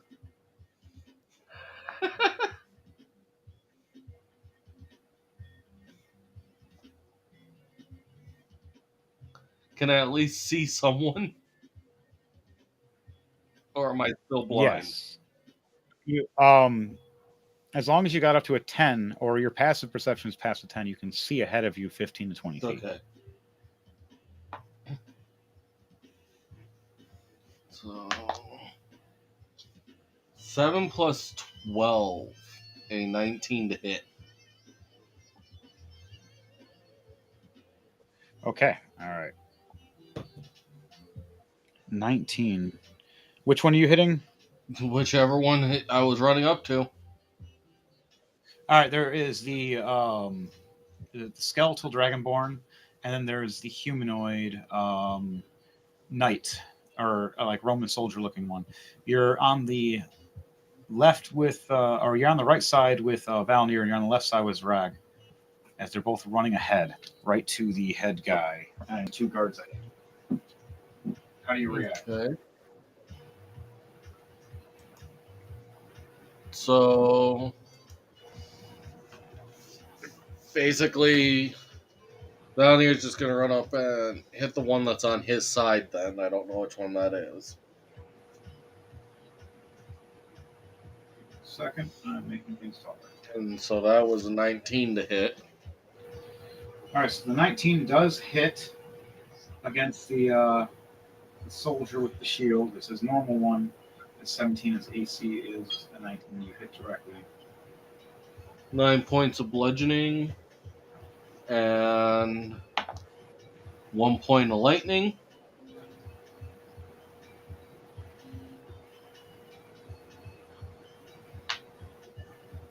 Next, backswing. A 10 + 12 to hit. 22. That's a hit. Doing 9 more points of bludgeoning and 2 more points of lightning for the second swing. Nat 1. That's a major miss. So that one was a miss. So you swing the hammer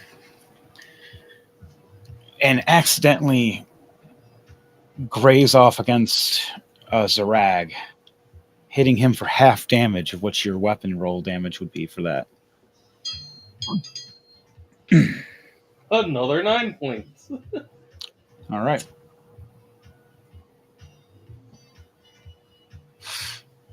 You hit him instead. As you roll forward with your hammer, getting back up in placement to fight, but realizing you just did friendly fire as your knight goes, "Oh, that was a wild swing."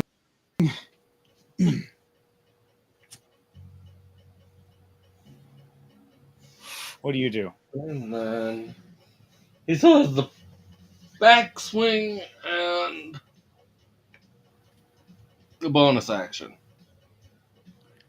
Okay. Backswing's a 13 + 12. So 25 to hit. 25 does hit. It's going to be... Geez, this is just really liking 9 today. 9 bludgeoning again. 1 lightning. All right, so 10 points altogether damage. Struck with the bludgeoning being double damage against the undead. As you smash through the shield and you hit through, he's not dead yet, but he is hurt and surprised. Like the skeletal knight is trying to stand back up. Bonus action. The skeletal. So I need him to make a Constitution save. okay.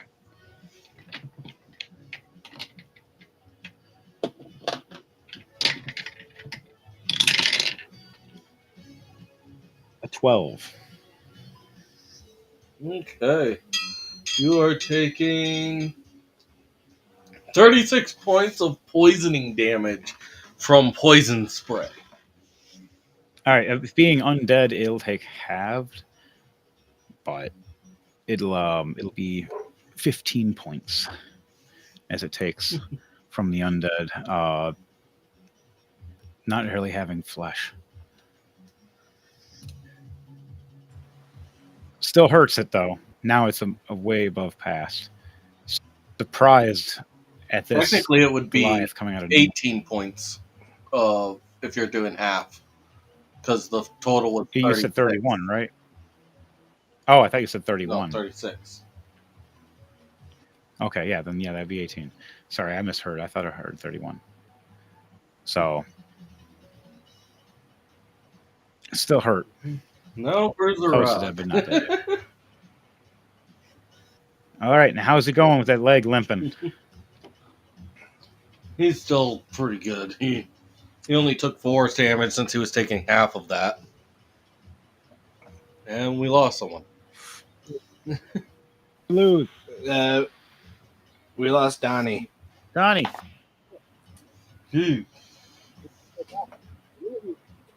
Hey, 6 plus 10, 16 to hit. Donnie got a 9. Yeah, he'll be back in a while. The one that Zarog's going for, 16 to hit. 16.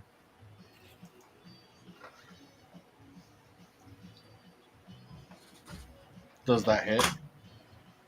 16 does not hit. As it raises its shield up and blocks for an AC of 17. And then with the backswing, it's a 14 plus 10, 24. You hit. The first hit, it blocks the shield as you come right back up like playing golf or Doing 9 crochet. points of bludgeoning. And that turns to 18, and you crack it in the head. For the bonus action. How do you want to do this? Oh. He's dead now. Yeah, how do you want to do this for that? Wait, I thought we were going after 2 different people. No, I thought it was the same guy. No, I said that Valnir's going for the one in front of him, and you said there were 2 people in front. So Valnir went for one. There's one left, one on the right. Okay, so he's going after the harder character. That's funny. So he goes after and hits him, and if that's the case, the AC for him is actually higher. Sorry, I thought you were talking about the other guy you were just beating the living crap out of and almost killed. No, if you hit him, his AC is 19.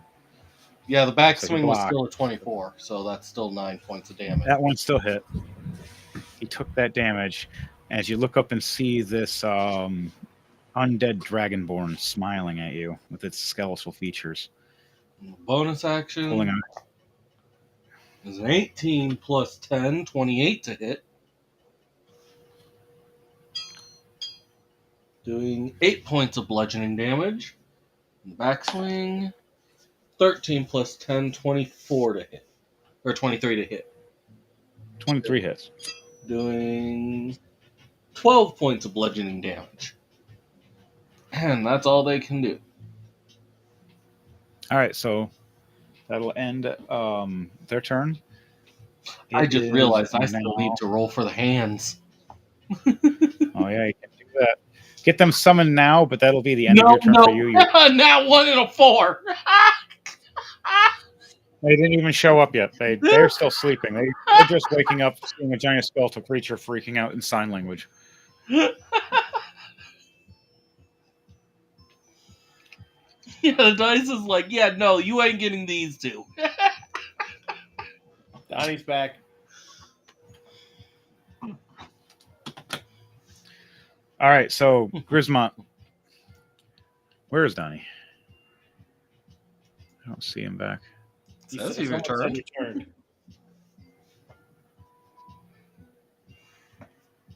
All right, it's Grismont's turn. Sage is back. I Anyway, had to reload page, is what Donnie said. Anyway, as I'm charging in headfirst, yelling "Wog," I hit the nearest knight square in the head with my hammer. Why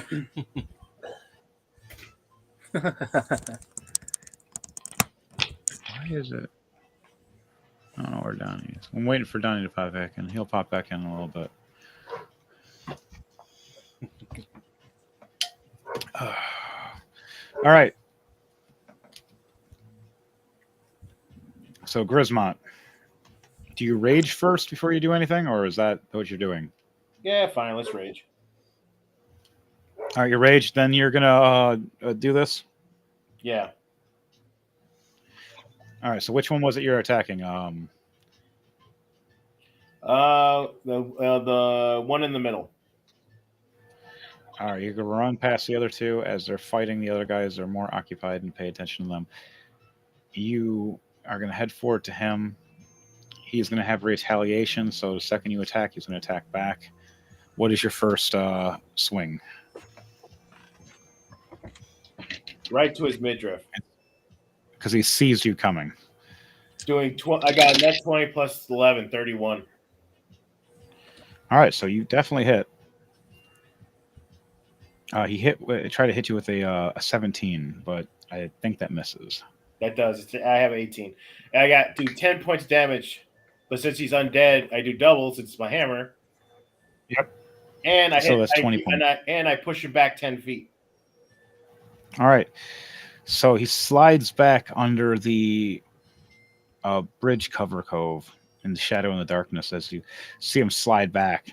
That 20 damage he originally took, once he slides back into the darkness, you see it start healing as he heals back 9 points already. And he had just instead of 20, he takes 11 damage. Well, I then heal back 40 damages from my amulet. All right, so what's the next thing you do? How close to the edge of the bridge is he? He's under the bridge now, but he's under the bridge overpass right here. So he's protected from getting shifted from the left or right now. Am I close to the ones the two in the front? Are those two closer? You'll be in between them right now, both, as you have Valnir and Zarag fighting from the left and the right. How close are those two to the edge? They're both about 10 feet apiece. I attack the one on the left.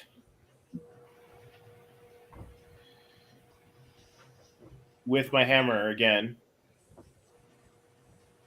I don't know if that works. Doing a dirt 21, 10 plus 11.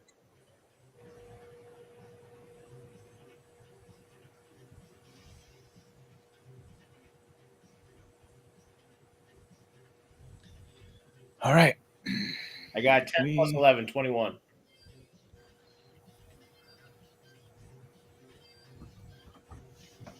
Okay, so you hit. And doing 11 points of damage, so it's 22 points of damage. All right. This one was to which one? The Dragonborn or the human-esque one? The one on the left, I said. So I'll say the Dragonborn. Yeah, so the Dragonborn. All right, so you do severe damage to the Dragonborn. But because of my push ability, can I push him off to the edge and off the edge? He has to roll because he'll be right at the edge, and I have to see if he'll still be knocked off or hanging. Is this the one Valnir is also doing?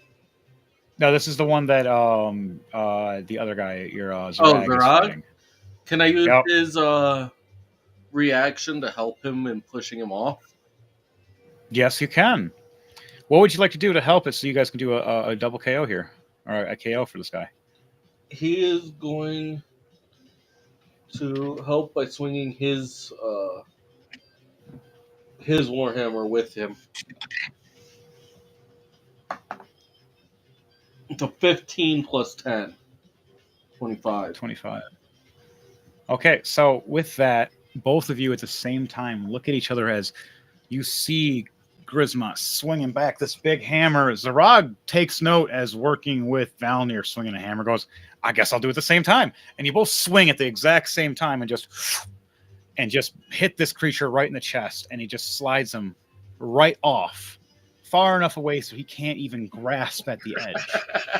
As he's like, As much as an undead creature can be scream.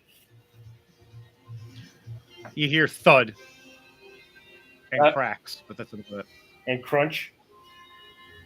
There might be. What do you guys do as you're both standing there seeing this happen?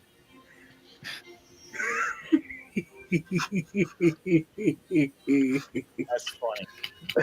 That's funny. Snap, crackle, pop. So Zarag, just noticing the reaction of the guy, just can't help but start laughing. Grisma also starts chuckling. Mayhem shaking his head. A bunch of chuckleheads. Whatever. I like that candy. Things. And Spab just go, mmm. Candy. Crunchy. Llama lets out a snore laugh. Well, Yeah, you actually do talk in your sleep. That's the real thing. So Llama talking in his sleep is something that's real. You guys don't even know. Yeah, no, Yeah, the filter's gone when I'm asleep. Having full-on conversations, thinking he's awake. No, he's asleep. And then I look back over, he's out snoring. I turn back, I say something, he'll remark and crack a joke, and I'm like, he is sleeping. How? It'd be a good one. Turn it too. back when I was watching it.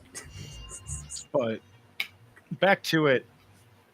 Okay, Grisma, you end your turn there, standing there, smashing and killing and crushing this one after besting up the other guy. It is now Spev's turn. Okay. And after Spev, it's me, and then Donnie, if Donnie gets back in time. Hopefully Donnie gets back in. We miss you, Donnie. Johnny, come back. You can blame it all on Mayhem. He was wrong. Damn it, Llama, that was great. That's funny. And I I'm think going that to do ends some my Weird Al parodies. It's going to be great. All right. So, what is Spev going to do? Let's see what our surrounding is first. Roll a perception check for me, and you can look around, and you will see what I see. Do you see what? Nope, copyright. 15 plus 2, Copyright. 7. Copyright. Do you pee what I pee? You. Everybody. Nope. Everybody do the pee. Cancel, people. Don't pee. Oh my god. All right. It's funny. It's so funny. Spev, what did you roll? 15 plus 2 modifier, 17. 17. With the 17, as you look and jump up on Grismont, or not Grismont's shoulders at the time, Mayhem, because he's the one standing there next to you again, on his purple armor with werewolf fur hanging out from being transformed. You look around, with all the height of him as well, scouting around. You see Grismont flying into a skeleton guy and smashing him with another character, Zarog. You see Valnir smacking another undead with another different hammer. You look to your left and you see this giant monstrosity of a creature, huge in its awe. BRB. Okay, LOL. And then, LMAO. man, they had a good 5-year run. That was it though. But you look to your left and see this monstrosity of a giant creature that you fought before in the past. You remember defeating it. That was so many years ago. How did it come back? A giant undead beast. It's almost 200 foot tall or more. Looks kind of like almost like a Skull Greymon, but more hardcore because it's bigger. Yeah. And has the giant undead-looking missile and heart of a monster inside, beating. You see it walking past, ignoring us, just watching the fight. As you look down, you see a giant skeletal crocodile crawling up from this mountain cove up towards the bridge, trying to jump and snap and bite at Grismont. Is there anything you want to say about that and warn him before you start off in your combat? As you look ahead and see archers at the top of a cove, 20 feet after that. Grismont, there's a crocodile leaping for your head. All right, you scream that. Grismont, would you do a dexterity save for me? If I must. As you told, you have advantage, by the way, because you got told by Spev. As this giant skeletal creature is trying to snip at the bottom of your feet as you're flying above it. Net 20 plus 3, 23. And you fly up and it just snips, missing the tips of your wings of your boots. As its attack was a 23. You're so lucky. Whew. And that 20 is what saved you. But good dodge. Got so close as it nipped at you. You flew past and came back down near the bridge area, realizing this giant skeletal creature is trying to bite at you. All right. What do you do now for Spev as you've seen this all happen? And Grismont was like, got away and just looked back. Like, did you thank Spev at all, or did you just stay more surprised the giant croc trying to eat you? Come on. Me? Yes. Yeah, I'll thank him. Thank her. Yeah, it's Spev's a lady. A 2 foot tall lady, redheaded, angry, green eyes that can turn into whatever the hell she wants.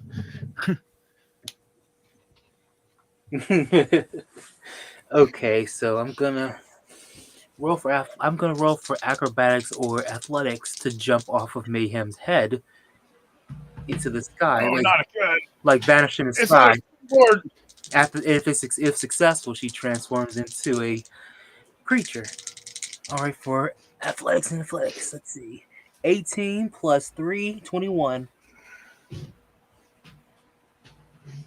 You run and jump off, and like a diving board, spring right off the werewolf's snout. Oh! As Mayhem swipes at his nose. Whee! You jump and fly above, doing a somersault. Disappears in the sky. Like, where the heck she go? All right. So she transforms into a gorilla. Nice. And then she comes back from the ground and lands on the ground and comes back as a gorilla. What are you slamming down on as a giant gorilla?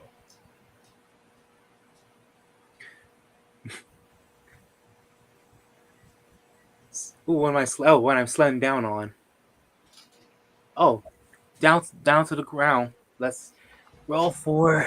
Let's see if I roll to land. Do I roll for Giant undead crocodile? Yes.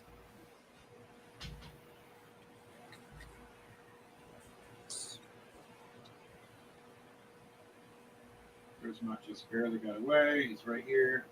You're now a giant great ape.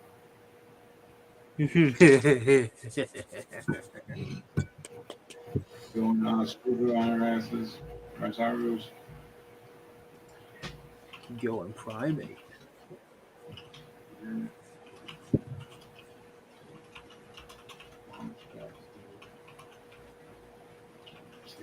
Hands.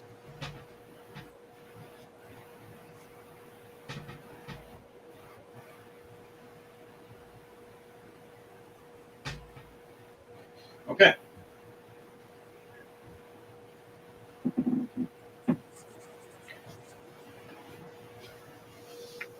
Now, you're coming down onto the giant undead crocodile, slamming down onto it. Yes.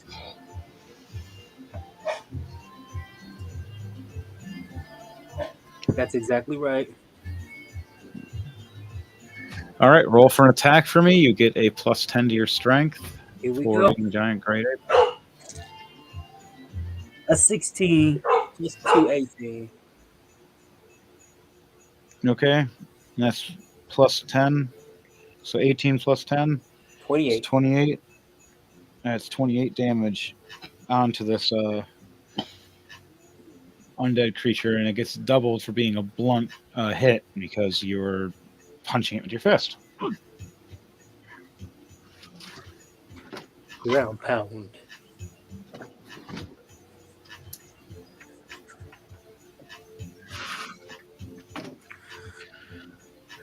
So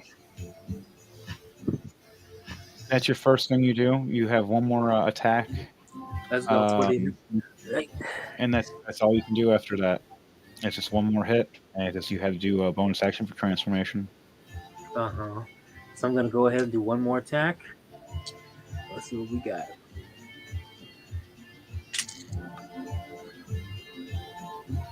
A 15 plus 2, 17. Okay.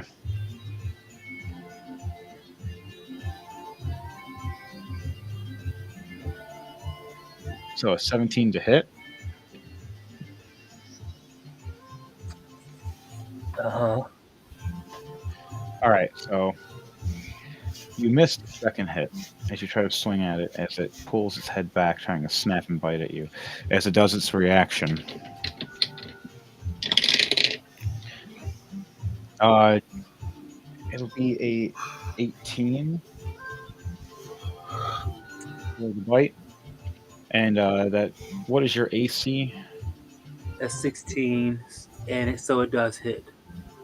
Hey, even with the +2 from being the gorilla, yeah, it still hits the 18 to 18. Snaps at your arm, giving you 14 points of biting, piercing damage. But that's its reaction. That'll be the end of your turn for now, as you're a giant great ape, and you're going, oh crap! Lizard person trying to eat me. It's a lizard freeze up.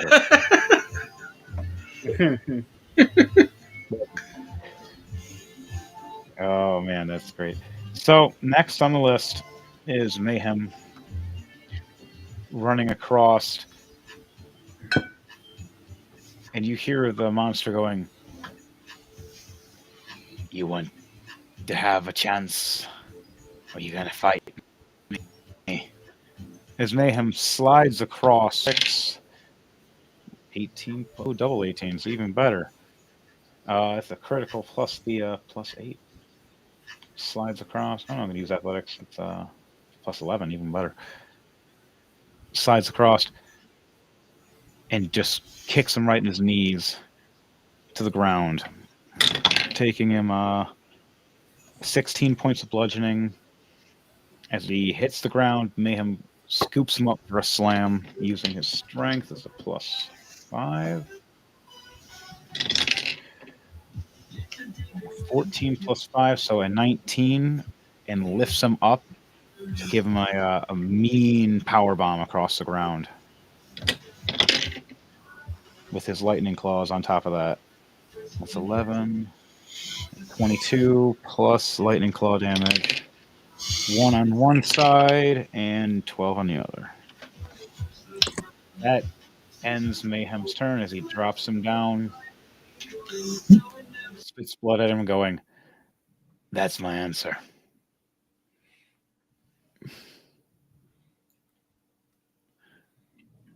Donnie, why can't I hear you? What?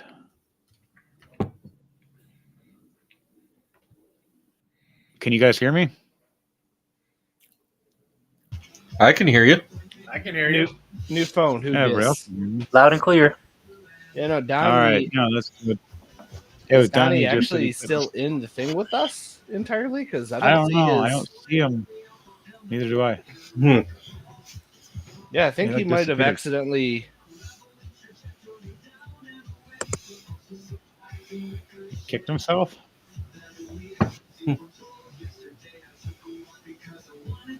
I don't know.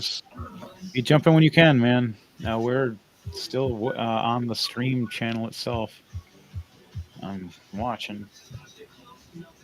Just waiting.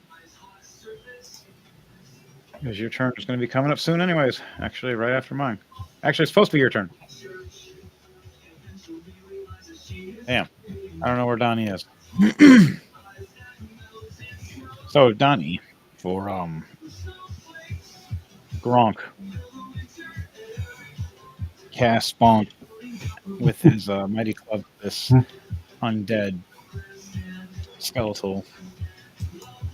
What's going on here? I'm still backstage from how I don't see him.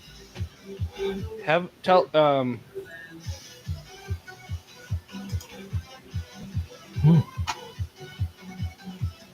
I see us. I see Dom. I see Chris. I see Llama. They're No, you rolling to don't. die. You don't see me.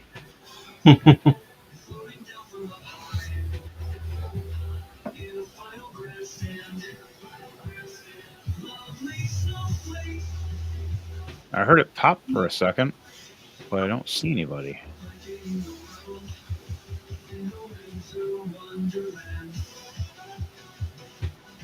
No, we don't have more than 10. We have everything going proper.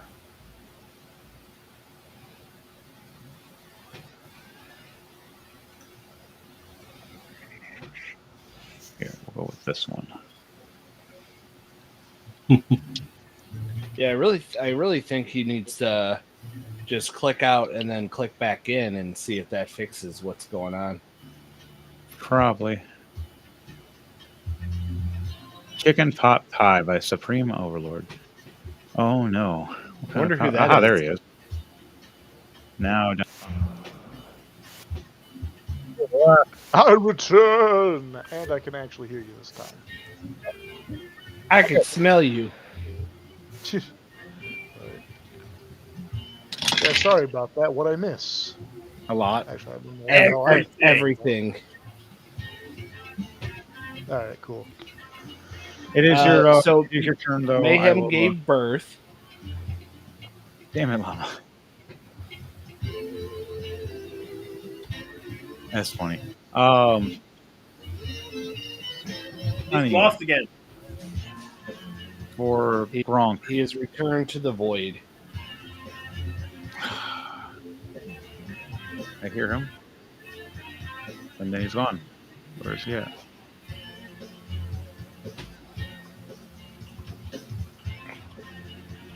There's nobody.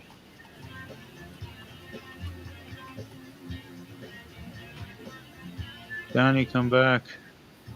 Yeah, that's what I'm saying. He just popped him out, and he's not here. Restream is Weird. Maybe turn off. Oh, there it is. Now he...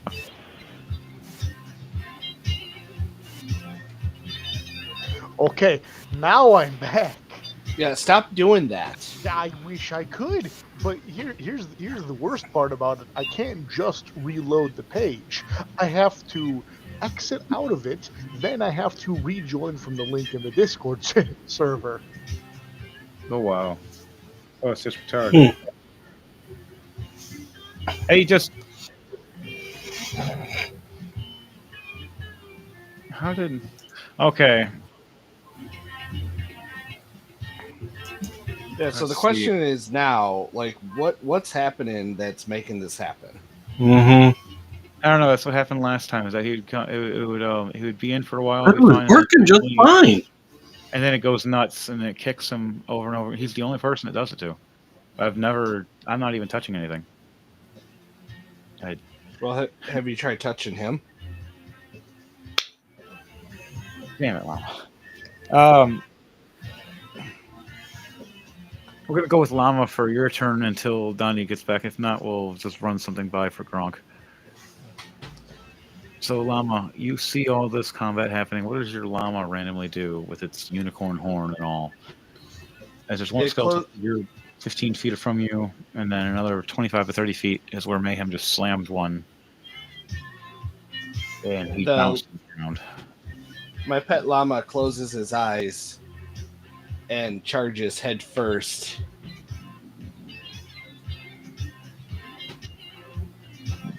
Blindly?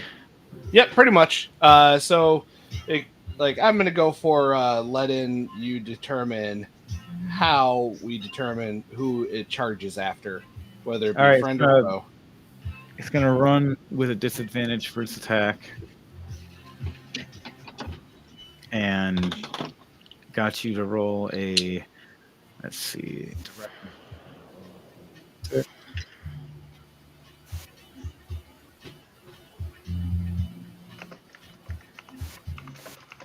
All right, you go to the far right.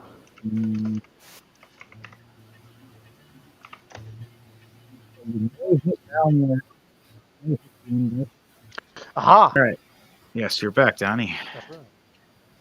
That was Now- weird. I don't know why it keeps doing Yeah, that. I cleared my cache, so it shouldn't happen again. But if it happens again, I'm gonna need to do some real deep troubleshooting Yeah. because this is getting ridiculous. Yes, So what's that happening when you poof? It's giving me an error.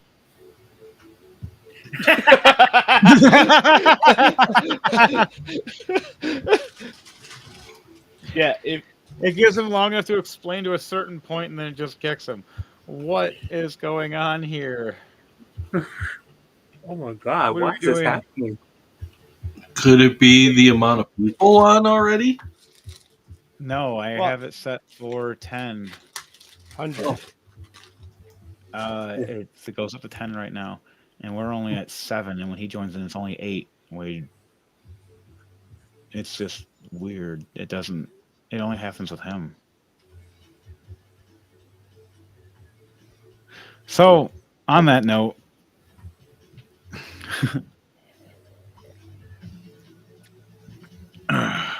this unicorn llama, Unilama. Yep. I need you to roll you need me to What? roll what? an attack, please. So it'll be a roll 1d20 plus 1d20 plus what? technically it's 2d20. It's whatever it is. You pick the lowest of the 2d20. and add it. Is this microphone jumping around to different mics? Wait, who? What? I don't know, like every time you've tried to speak a second ago, on my end at least, like it sounds like it's changing microphones on you. Do you want me to roll 2d20s? Yes, 2d20s.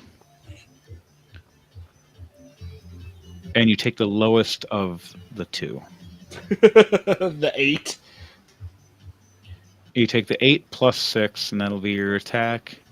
So it'll be a 14. The skeleton dude, because he is down, doesn't have a shield anymore because his arm's broken. To 14 is his hit points. But for Valnir, what is your AC, Valnir? A 22. You're fine. You see this coming. You know it's. You sense it. You just step back and see a llama flying past you. As it screams, horny, horny llama. In the background, this werewolf with this weird droop on his head. What is going on here? Just laughing. Oh man, it's funny. The skeletal creature trying to get up and stand up from being smacked by 3 different hammers, going, "What just happened? Oh, is that a llama? Wait, it has a horn." It's How a much llama damage are corn. you doing? It is a llama corn. We have okay, it'll be a 16 points. So 16 points of damage with the magical llama corn. How do you want to do this, llama corn? What? This is a new one for me. You get to kill the skeleton that Devante was just playing racquetball with its head. Charges its crotch head first, yelling "horny, horny llama," while having its eyes closed. Because it's in a downward position, you charge at it and it turns around. You smash through its whole body until you reach the skull, and the horn cracks through, and you just have a skull hanging off your head. Yeah. And the rest of the skeleton shatters apart everywhere.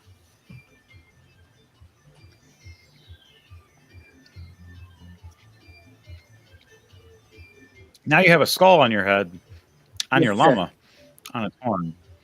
It talks to you, and it's freaking out and doesn't know what to do.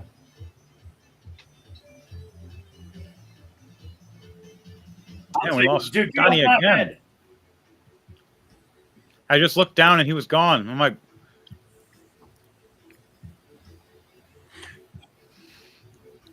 weird. So,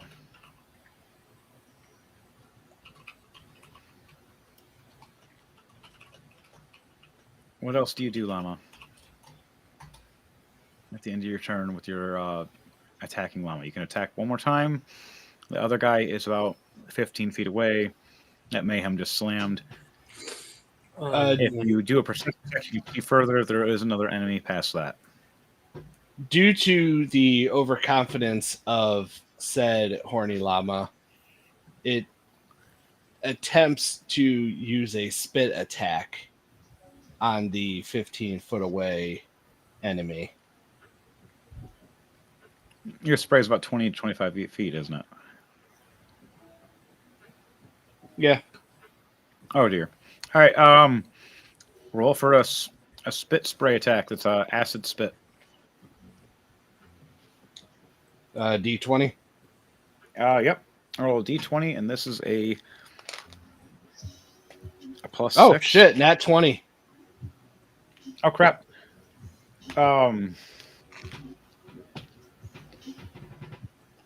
Crap.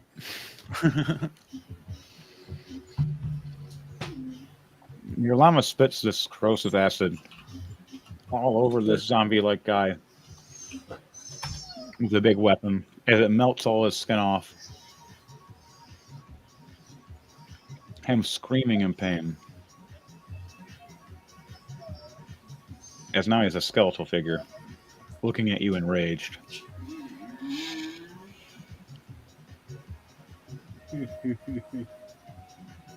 And you have a bonus action, and that'll be the last thing you can do. What is the bonus action you do? Like just another attack. It's like you can do a cantrip or a basic attack, basic distance attack, or close range attack. It attempts to use its own ass this time in a reverse headbutt situation.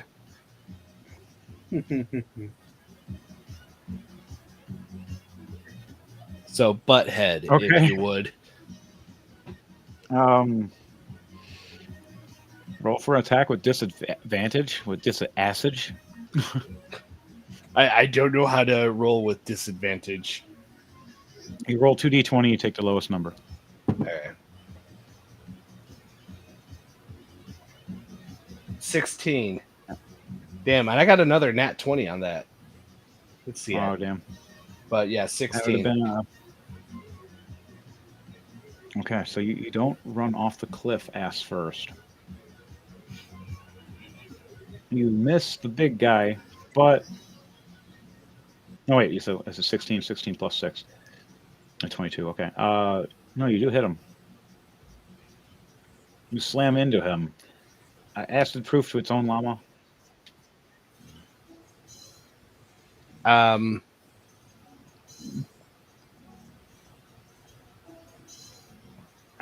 Somebody flip a coin. If it lands on tails, then no.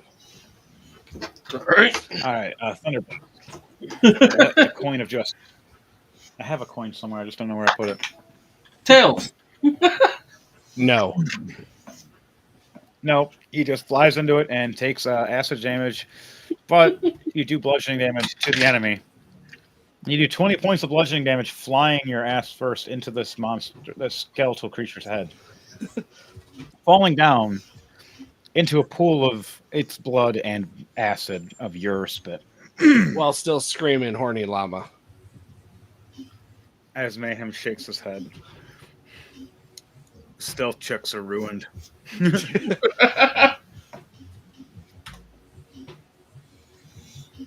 Here's the funny thing, though.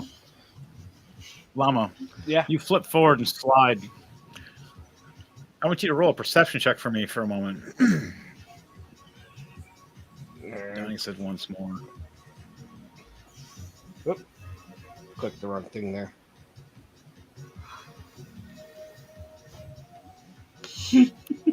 Ten. 10. Oh, where's... You see a dark, dim room, skeletal figure, with a stick in their hand, and there's a shadow of looking like a giant backpack on them. Mayhem's in there too, about 5 to 8 feet away from you, though. But I got to roll 2. 11 plus. What's my perception? Plus 8. Wow.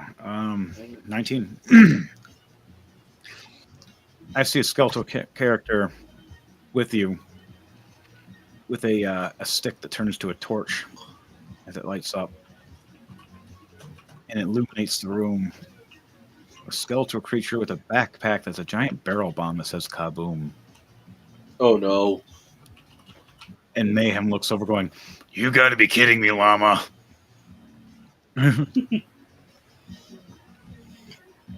What does llama say before something happens? Llama talks in his sleep and just says, yes. That doesn't answer the... Just the bridge. Giant explosion happens. I need everybody here to do a dexterity check. No, sorry, dexterity save. Dexterity save to see if you fall on your ass or not. This giant rocking shockwave. Did you say dexterity? 13 plus 10, 23. Okay. For Valnir, Zarog 13 plus 3, 16. is a 7 plus 3, 10. Oh. 13. I got 18 plus the 5, so 23. You got a 3 for your llama. It's time to So wake up. this your summoned llama has now just exploded and has to be resummoned. Even with its unicorn powers and all. How much damage is barrel bomb Zarog taking? He only rolled a 10. 7 plus 3, 10. Everybody is taking 20 points of force damage flying through that are within the or that didn't get anything under a 16. Oh, I got a 16, so I'm good. So how much was Yeah. it again? Oh, and with a 16, you take you don't get knocked down or anything. You just get pushed back a little bit. Anything Grismont, under as 16. he's getting pushed back, he puts the top of his hammers down and just help him stop him from going too All far. right. You see it scraping against the ground as you're trying to stop yourself. And 20 points of force damage to the people that failed. Mayhem, what he does is he grabs Llama's llama. The one that just And uses the exploded. human shield. That's going to explode. So what happens is this: when he sees the kaboom skeleton, Mayhem sees it and says, "You got to be kidding me!" and grabs your spiritual summoned animal and picks it up and uses it as a human shield to block the explosion. I'm sorry. When it Do you hit- mean llama shield? Yes, as a llama shield, a unilama shield. You know, we don't take judgment here. As it gets blasted and launches Mayhem back 15 to 20 feet out of the hole, he still takes 10 points of that 20 damage, flying out. Your llama just disintegrates / disappears right in front of Mayhem's hands and eyes as he slams against the ground, looking for it, going, "Where'd it go?" As there's just a random corn in his hand now, unicorn spike, and he's just looking at it, going, "Why does it feel weird?"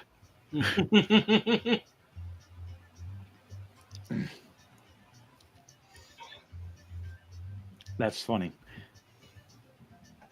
But it's broken up for now. Those monsters are gone. There's a big hallway. The guys that were upstairs that were getting ready to fire at you guys, because you activated that thing early, it shot the explosive up and killing them as well, launching them both off. I guess it was a good thing to let it go off. As you run through to the entranceway of the next end,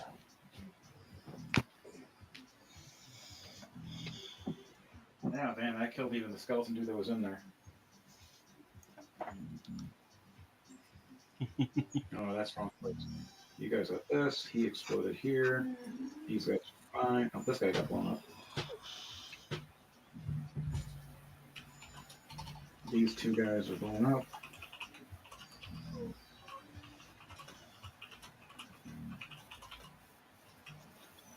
You guys make it to the next section right here, which is also part looking like this.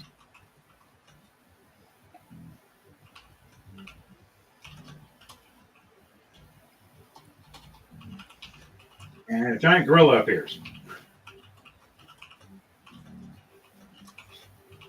Can't go wrong there.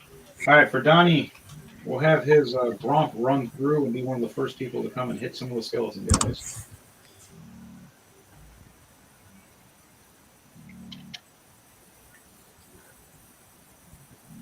We'll chill until needed. Okay. Well, technically, Dom is still fighting the giant gorilla or the giant skeleton thing. He has to get it off first.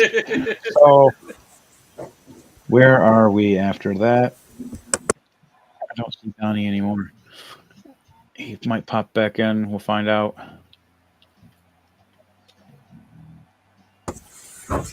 All right. Let me see. Who is next on the list? Top on the list is Valnir, and then it's going to go Grismont, then Spev. So, big explosion happens. You knocked out most of those guys. You ran ahead. I need the giant skeleton skeleton crocodile is biting at Dom. First, I'm going to need to do that before I go to Valnir.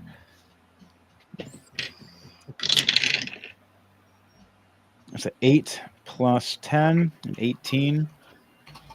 It does hit your AC, so it gets a chomp again. Adds 30 more damage to your temporary hit points. But it misses the second bite with a 16. As it tries to chomp down on your arm again, it gives you a chance to pull your arm out now. I need you to do a dexterity save for me. All right. Here we go. For Dom. A 13 plus 3, 16. 16. Okay.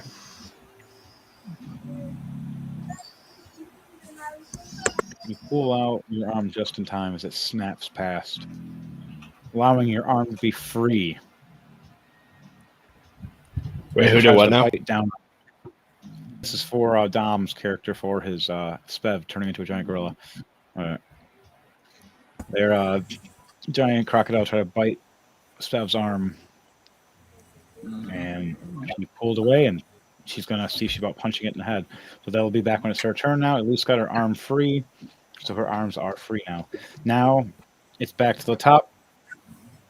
Devontae with Valnir. What are you doing with Valnir? So the guy I was fighting's dead now.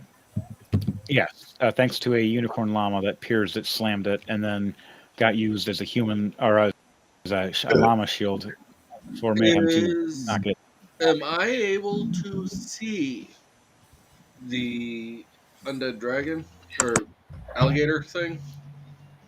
Yes, you do see it on your left as you're running down the hall or getting ready to run down Make the a hallway. dex save then. A 7. You're taking 27 points of lightning damage from a lightning bolt. Ooh, nice. So it's zapped severely. It starts slipping off the edge as you see it slipping. Make another dex save. A 7 again. I cast Earth Tremor at 3rd level, doing 16 points of bludgeoning damage, as well as knocking it prone. So does this shake the bridge Mm-hmm. or just the monster? It, Okay, so the whole bridge. it shakes the ground within range. And there's a All right, so everybody within range, there'll be Dom. Maybe all of us still. We all still have to make the a dex save as well. no. It's since I'm targeting the creature, it's 10. It's a 10-foot radius. Okay, so it would just be the creature. If you're focusing just on the edge of it, then it wouldn't hit Dom. Yep, that's So it'd only mainly be what like I'm doing. edge Is just of focusing on it, mainly. Okay. Trying to avoid friendly fire. That makes sense. So you do that. After you do that, it falls down and snaps off the bridge. And for the bonus action, a nat 20 plus 6. 26 to hit. Okay. Doing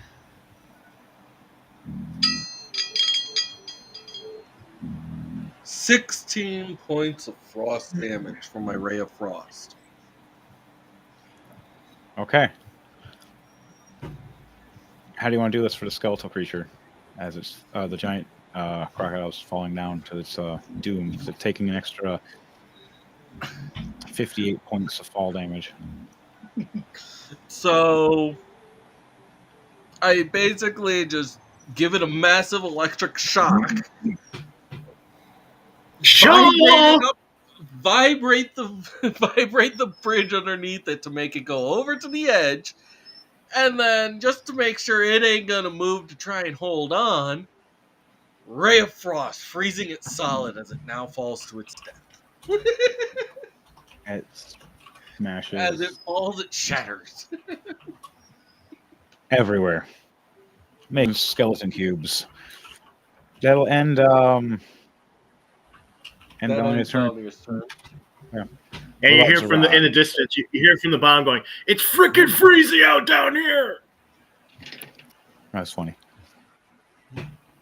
Are there any other enemies? They're all ahead of you if you all run ahead, but there's none behind you. Right? Zarok, then for movement, Valnir's just going to run forward more, and Zarog's just going to follow suit. Okay. All of you guys reach the edge of the bridge. You see a bunch of skeletal creatures standing there ahead. Weapons raised up at first. like they're going to do something. Then they put them down. They put their weapons down and they put to like an attention style and they step back. The gate ahead through this dark cove opens up. I would like for everybody to roll a perception check to see what you see as all of you stop at the entrance of this other sanctum across the bridge. Valnir, 11 plus 1, 12. 10 plus 15 for Grismont. 15. And Zarog, 5 equals 15. a 9. You said perception? Yeah, unless you have a passive perception above 14. If not, anything higher will help. Passive perception is 13. Oop, Yeah, I so just you rolled the roll. second time.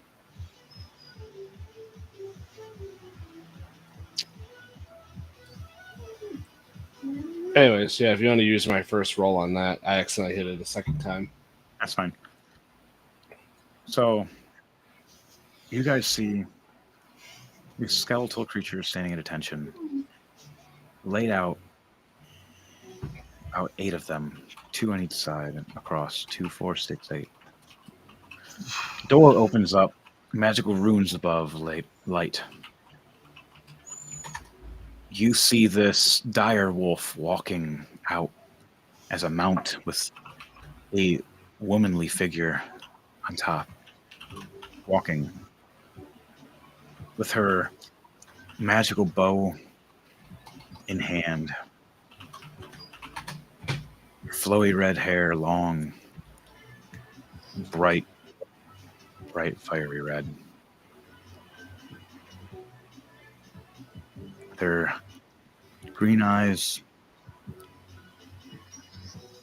and elvish features. Kind of arrogant. But paler skin because of the lack of breathing and being dead. You look and see the eyes that used to be green are now that ghostly, frosty blue, like turquoise blue. As they kind of look like a greenish flame flowing inside with that blue. A pendant around her neck that was a good luck family charm. From our previous stories a couple years ago. You can see it's broken and cracked, but still there. You see her voluptuous, double erect and plus, and big booty. Mountain on top. Because that's always a necessary thing. Well, Verlin was a very voluptuous woman, as this one guy that Matt had as metallic. Well, the hands are back with a 19 and a 20. Nice. Let's Whenever see how he they're going to deploys- react to seeing Berlin. Oh, a 2 and an 8. They start doing sign language and rude gestures as much as they can, like they're just yelling and screaming.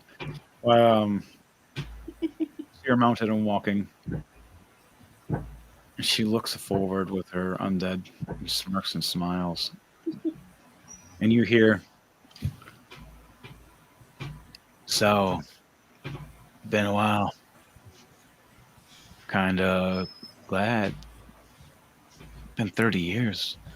You guys didn't notice I died? What'd you do? Didn't care? Thought I was just a casualty? Well, I'm here. Mayhem, you got some new guys. Are they here to replace me?" And Llama's still sleeping like always. Now, I've been helping Donnie in the background try to IT through his problem.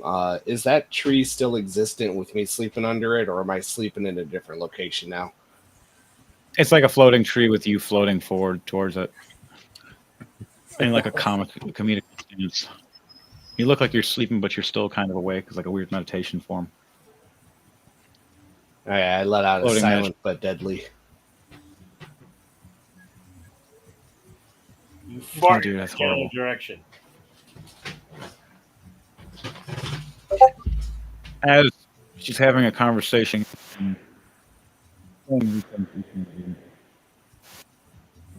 I'm sorry, what? Okay, so I wasn't the only one that heard him go muffle. Like Johnny 10,000 comes in. years. King Yeah, so is such a crick in the neck. yeah, hopefully that fixes Donnie's problem. Yes. All right, thank you, Llama, Knock on for wood. helping out with your magical powers. Yes. Magical IT powers using his IT skills. All right, My you look IT forward. powers? Nah, I just used ChatGPT and kept punching in shit. All right. That's even funnier. Thank you, AI. So, you guys see her raise up her bow. She smiles, going, "Listen, it's not personal. It's horrible. It's more something got my mind in different wraps."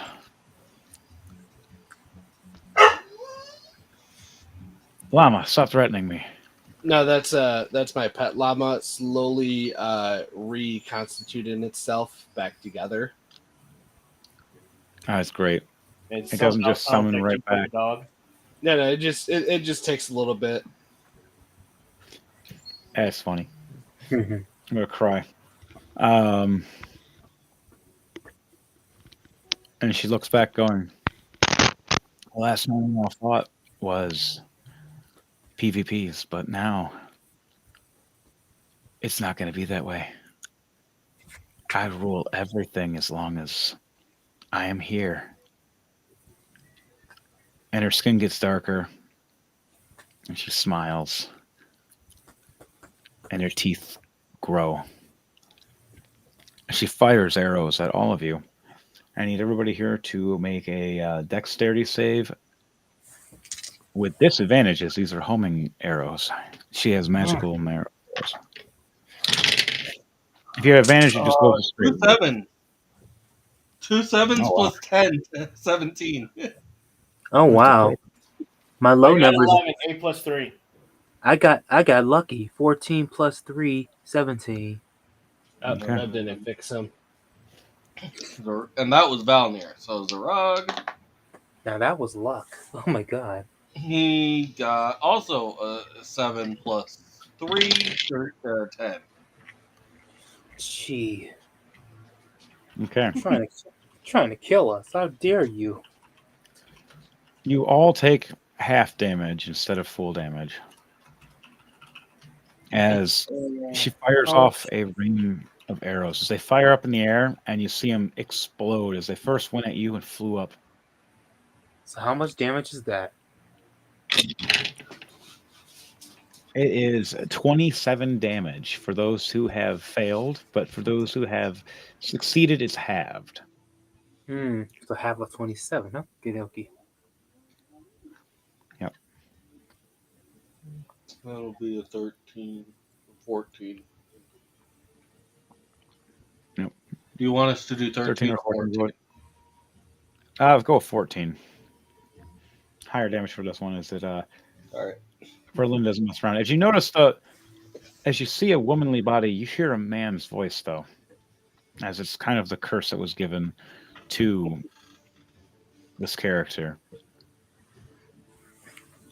And he had to face off against him and destroy the person that destroyed his family.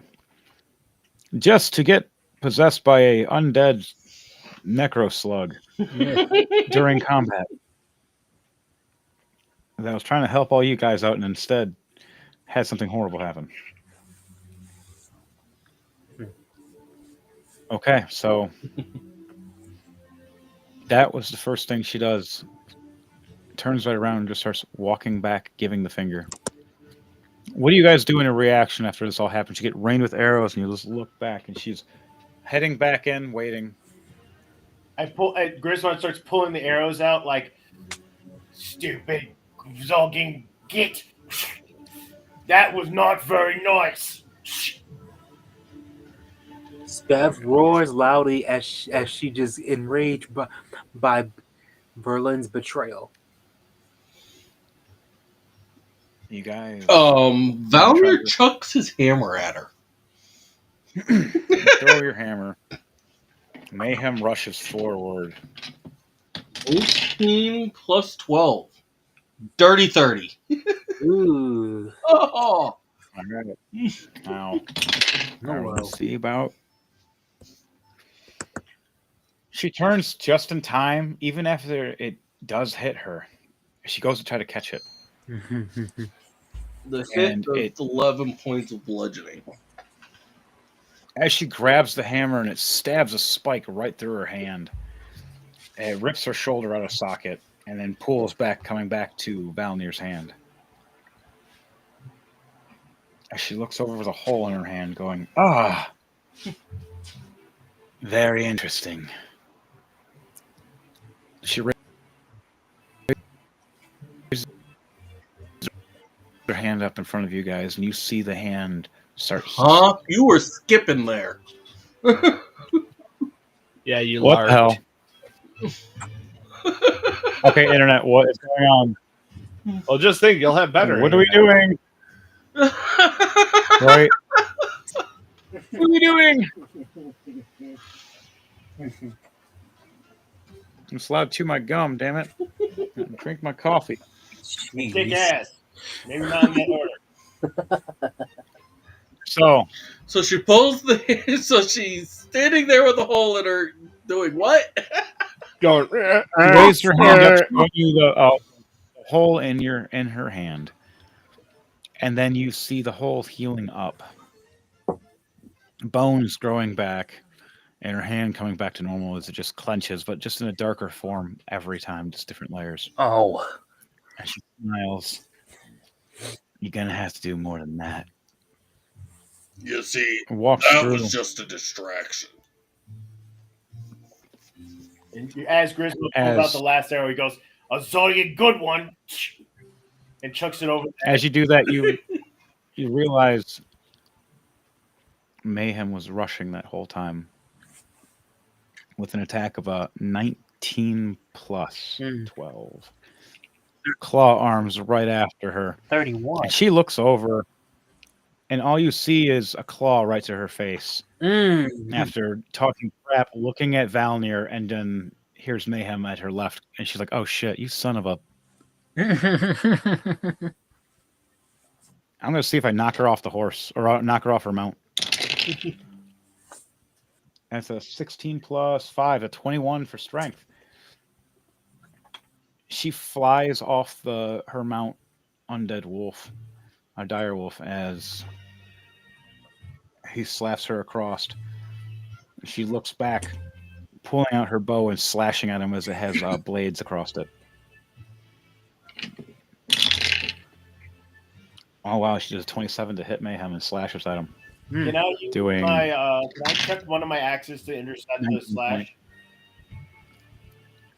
She's doing several slashes, so you can intercept one or two. Okay, then but never mind. one of them directly did hit. It wouldn't make a difference. All right, now she's going to try to bolt away using Thunder Step. I fail my save. But, so Mayhem looks over going, "I got you." As he goes and grabs her, she smiles and stomps his foot as hard as she can, and just lightning and thunder right onto Mayhem. As you just see Mayhem go from black and gray fur to poof. Now hold on. Is she wearing stilettos?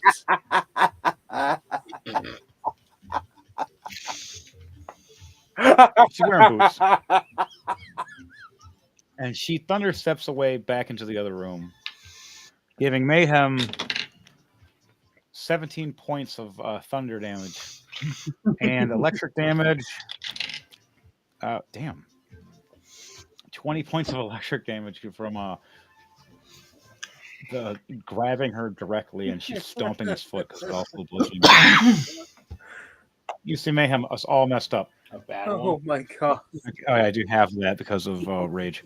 Cool. Okay. What do you guys do? As the other skeletons have now been knocked back against the wall, they're trying to get back up. The door is trying to close. I say rush to the Mayhem's door. rushing over. Yep. Mayhem's going to rush over and try to do a strength check to hold at the door. Grisma will come back. 17 Will follow. 5. All right, so Mayhem and Grisman on one on each side stop the edge of the door, dropping down. That'll give it time. Now the rest of you guys, I need you to what are your I got a speeds? 14 plus You're walking. 8. Got a 14 plus 4, 18 for the strength check. I have a 50 flying, 50 walking. Okay.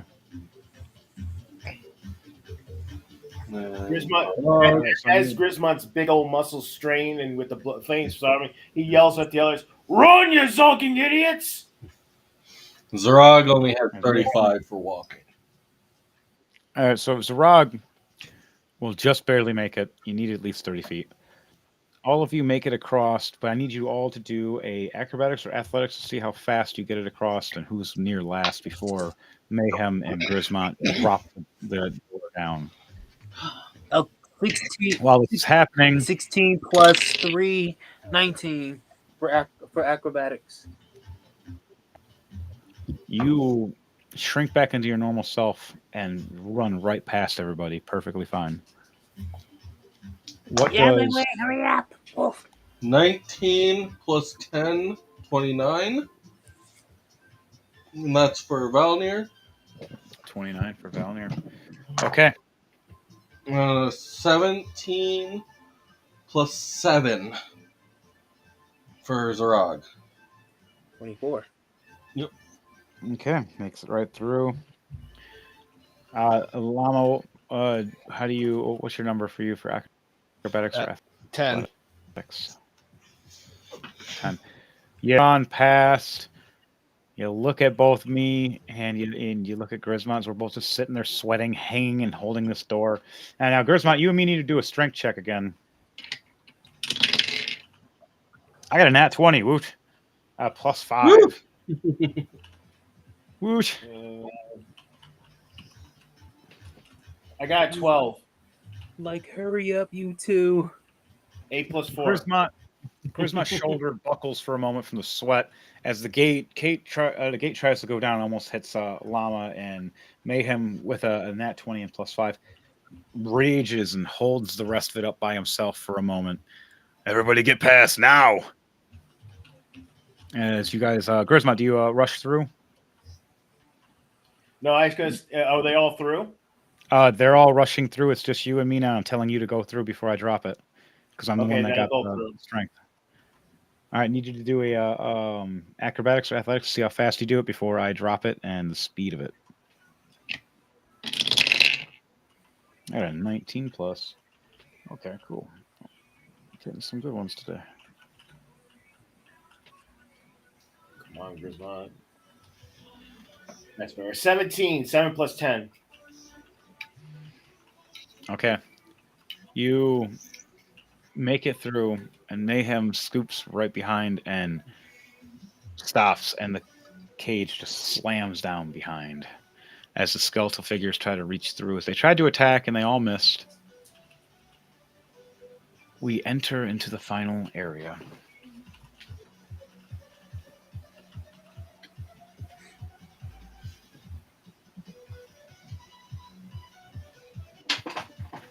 Uh-oh. Accident. How do you know I wet my pants?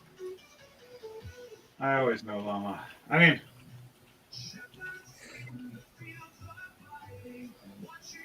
That's because Henry is all-knowing. No. Just, there's patterns seeking. His patterns seek this. Seek this dick! Okay. We finally make it in. The final area.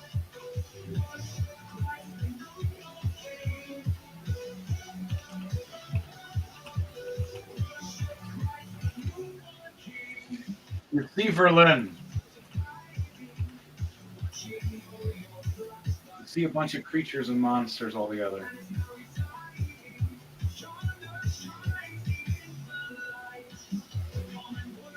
You see Merlin looking over, smiling and smirking.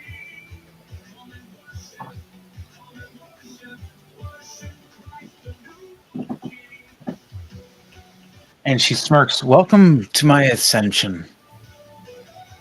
As I finally get to hatch the egg of the undead dragon again and be born anew for myself as well. As the greatest necro there'll ever be." Necrophiliac is more like. She smiles over. "Well, wouldn't it be once you try to with me, don't you, darling?" As she smirks and smiles as the other undead lords walk around her. And you see an energy glow aura around all of them. As you see Mayhem looking over going, "Really would have been nice if we would have had Thordak or Zenta here. One of our holy figure guys would have really been helpful. This is going to hurt." Did you forget that Thordak turned on us? True, but still would have been helpful. He would have helped with the undead at least. He starts laughing. You see Verlin smiling. And these creatures, as it looks like they all become like a shadow-esque illusion around each other, molding and bending and waving. She looks over. "We give the energy to the egg and wake up the undead dragon. And I get to be the creature and monster I was many years ago. I only got to be it twice in my life before this. Now that I'm dead, I would like to control it fully. Thank you for being the first blood I'll feast upon. It so happens to be my friends."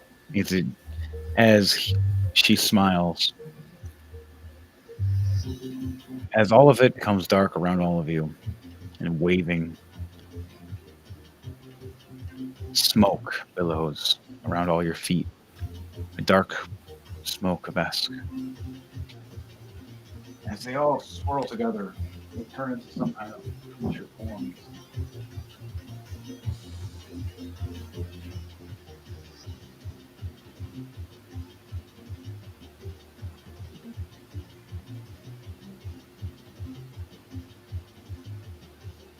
Now the question is, will I have enough room? We'll find out.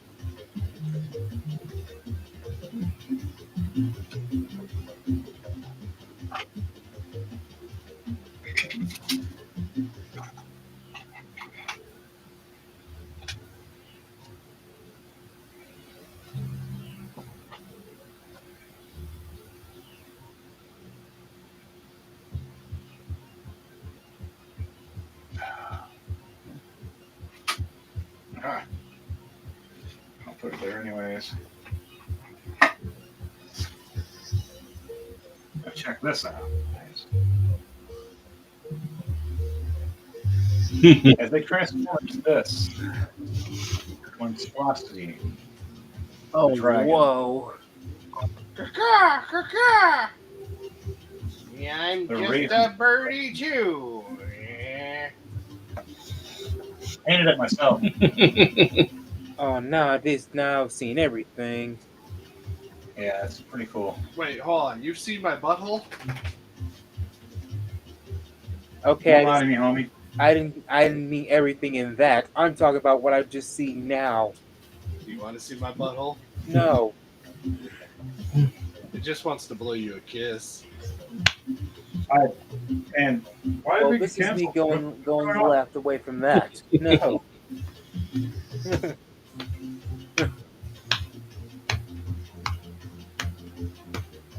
Oh, man. She trans into this monstrosity of a dragon.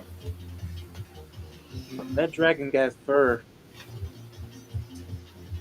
and feathers Oh yeah, you're gonna get hurt. and raggedy scales.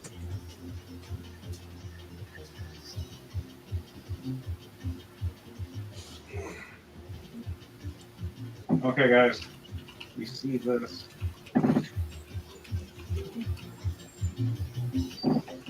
This is this character in her true power form. Around all of you, swinging her tail, her skeletal bone tail right at you, as you see the giant egg swirling around, glowing. Going to wake up something else.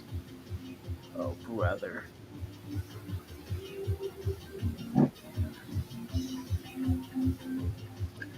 All right.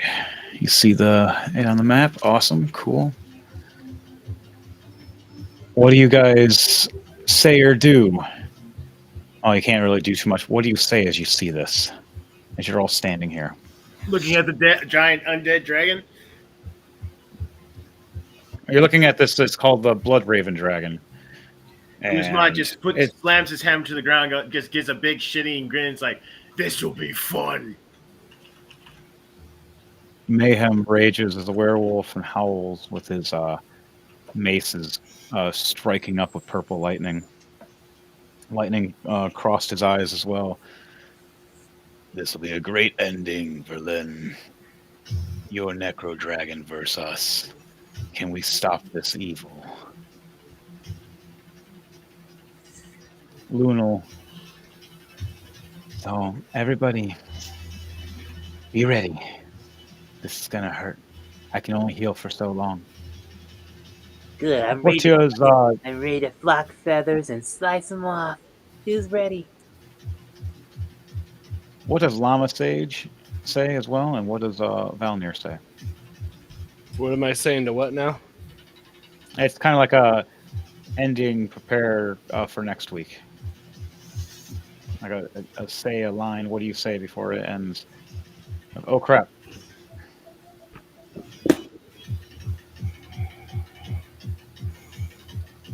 The end has pie. The end has pie. No, What that does is the Valnir say greatest with thing in the the universe. Pie What is is the good. greatest thing? It's not the sword sorcery. It's pie. The Valnir, real number of pie is how many people like it. Valnir is just like, and there goes the extra life bars. Great. Look at those life bars and mana bars. And what kind of bar is that? Neat. All right. But that'll be it for Rolling to Die for this week. Remember, we're done with your bullshit. It's a crazy clown world out there. Now, to you all, and to you all, a good night. And remember, tune Llama! in next week. Damn it, Llama. Tune in next week at 6 p.m. every Sunday to around 9 p.m. Or more, give or take. And would anybody else like to say anything before we end this out tonight? Tune in on Wednesday for the Chaotic Mind podcast. Be there, be square. It's at 9 p.m. Eastern Standard Time on a Wednesday. Also, we apologize for all the technical difficulties. I am a technical difficulty. And hope you guys tune in on next week for the finale or semi-finale or whatever. Depends on you guys.